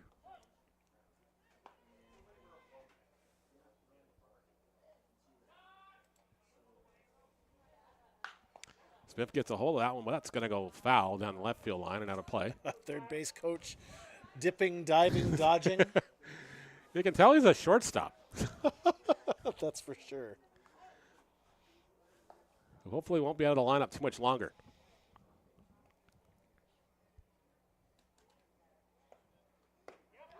Strike three called. Smith goes down looking as Piano's breaking ball breaks across the plane there for a called strike. One away now.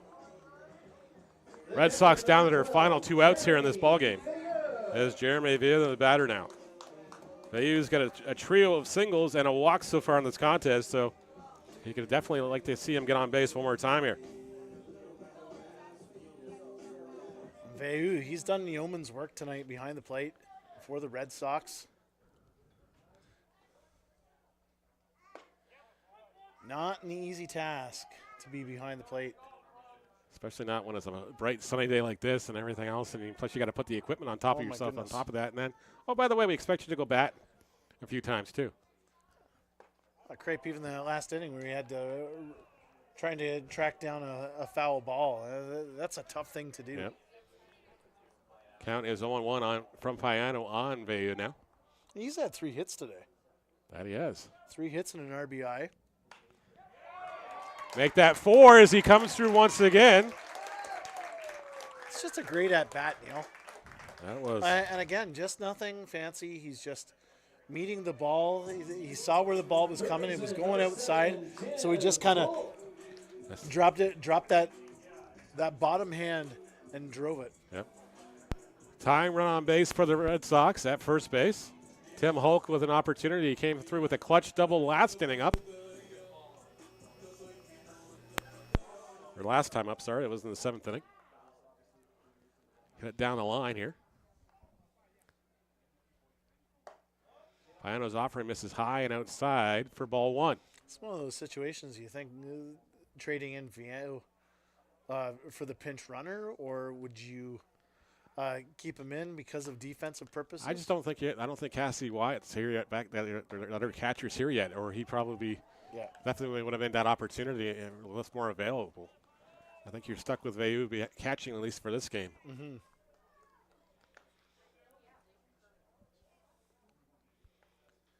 And I know Noah Roberts is still down at school as well, so it's Veu today. So he takes that one inside here. He's done a great job behind the plate, like we were talking about. Yep. As his Holic on third base. He's been fantastic. 2-1 the count now on Hullock. Pino gets the sign from DeOlio. Looks back Veu at first. His 2-1 offering. Misses in the dirt, gets away from DeOlio. Veu will move up another 90 feet. Tying run now in scoring position for Hulk. And now we got the pinch runner going. There we go. Red Sox going for broke here. Why not? Why not? In to run at second for the Red Sox, number 13, Ethan Paulos. Ethan Paulos in to run for Veu. Veu's had a great day. Good round of applause for him. He's pumped as you can hear him yelling. Yep. Let's go win this. Yep. And again, a credit to this this revamped Brantford Red Sox team. They've come to play against one of the perennial powerhouses in game number 1 of the season. Yep.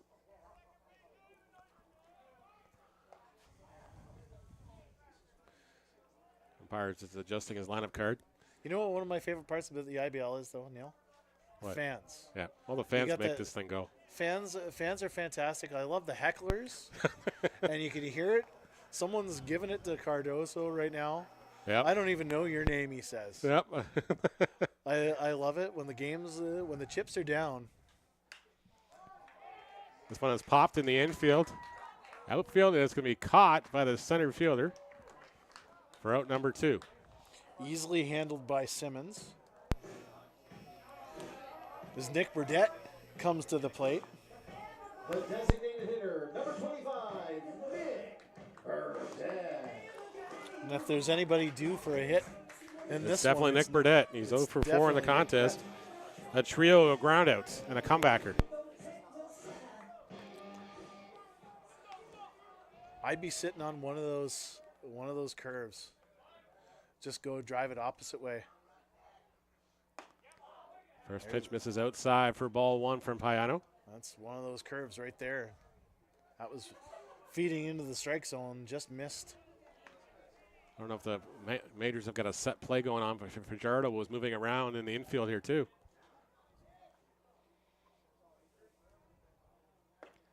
Burdett goes around on that one, says the plate umpire. Evens the count at 1-1. And the Red Sox down to their final 2 strikes here, trailing by a run.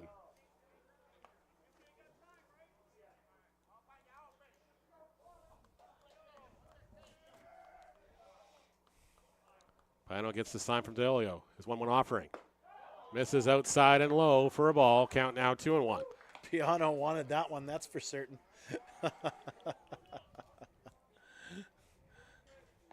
He'll go back to the well once again here. Burdett showing his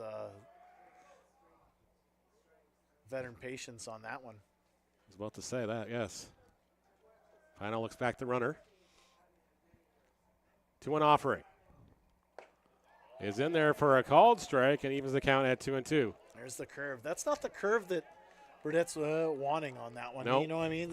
Like I'm not Nick, and I'm saying that's what I'm going to do is sit Too on far the curve. inside, you can't do much with it unless Yeah.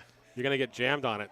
All you're going to do is, like you said, just get jammed on that. When you want one that kind of hangs, Hangs on on the that- other half, and you can just put it somewhere in play. absolutely, especially with third baseman Mosher playing away from third base. 2-2 offering. Misses low in the dirt. Good stop by DeOlio to keep the runner at second base. That's exactly what Piano was trying to do, but couldn't get to it. Yep.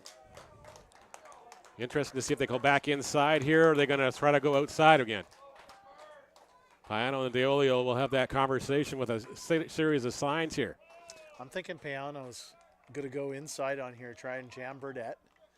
He's hit a trio of ground balls all jammed up inside here. Yep. So 3-2 offering on its way. That one misses upstairs. Burdett draws the walk. Go ahead run at first. Tying run at second base that was for the Chris inside, Ortega. That was the inside pitch that we were waiting for, but And I think it's just missed inside and high. yeah. And we've got a pinch runner, number 8. Again, you got to trade the veteran in for some speed here on the base path. In to run at first, number 8, Hendry Paula. Now batting the first base, Hendry number Paulo, 1, the pitch runner at first. And Chris Ortega now the batter. Pair of strikeouts, a walk, and a pop-up to the shortstop is Ortega's line today. I got to remember, I'm not the official scorer. I don't have to wave back at the umpire acknowledging this right now. So used to doing that. It's like, oh, yeah, it's not me anymore. That's a You tough want that job. box. That's a tough job. It is a tough job. There's been games I've been actually calling the game and scoring the game at the same time. So Oh my gosh. plus running the broadcast. So yeah, it's fun. Jack of all trades. You have Master to be of all. some. You have to be some days. So that first offering is in there for a called strike. This one's fouled away, and quickly the Red Sox down their last strike here off the bat of Ortega.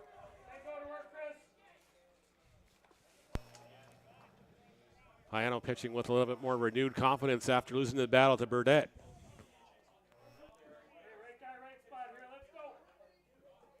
Looks in for the sign from the Olio. Hayano's 0-2 offering. Is lined up the middle for a base hit, likely. Oh, he's going to catch it, actually. That is caught by the center fielder, and that is the ball game.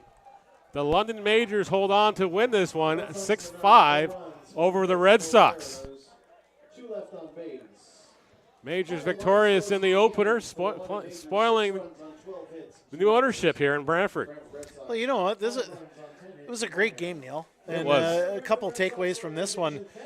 The Brantford Red Sox are for real. That's for sure. You know what I mean? They playing one of the perennial powers, not looking intimidated whatsoever, and going toe-to-toe with them in game number 1 of this IBL season. Well, exactly, and it's not often you're going to see 3 of the starters go against you on the inner side of the field either. So, you know, hopefully at some point they'll get into those bullpens and get a better opportunity from there. Well, exactly, and that's what you want to do when you're playing a baseball game is get into those teams' bullpens. But, again, this is an anomaly where opening game of the season, you're going to be facing 3 who knew they would be facing 3 starters? Well, exactly.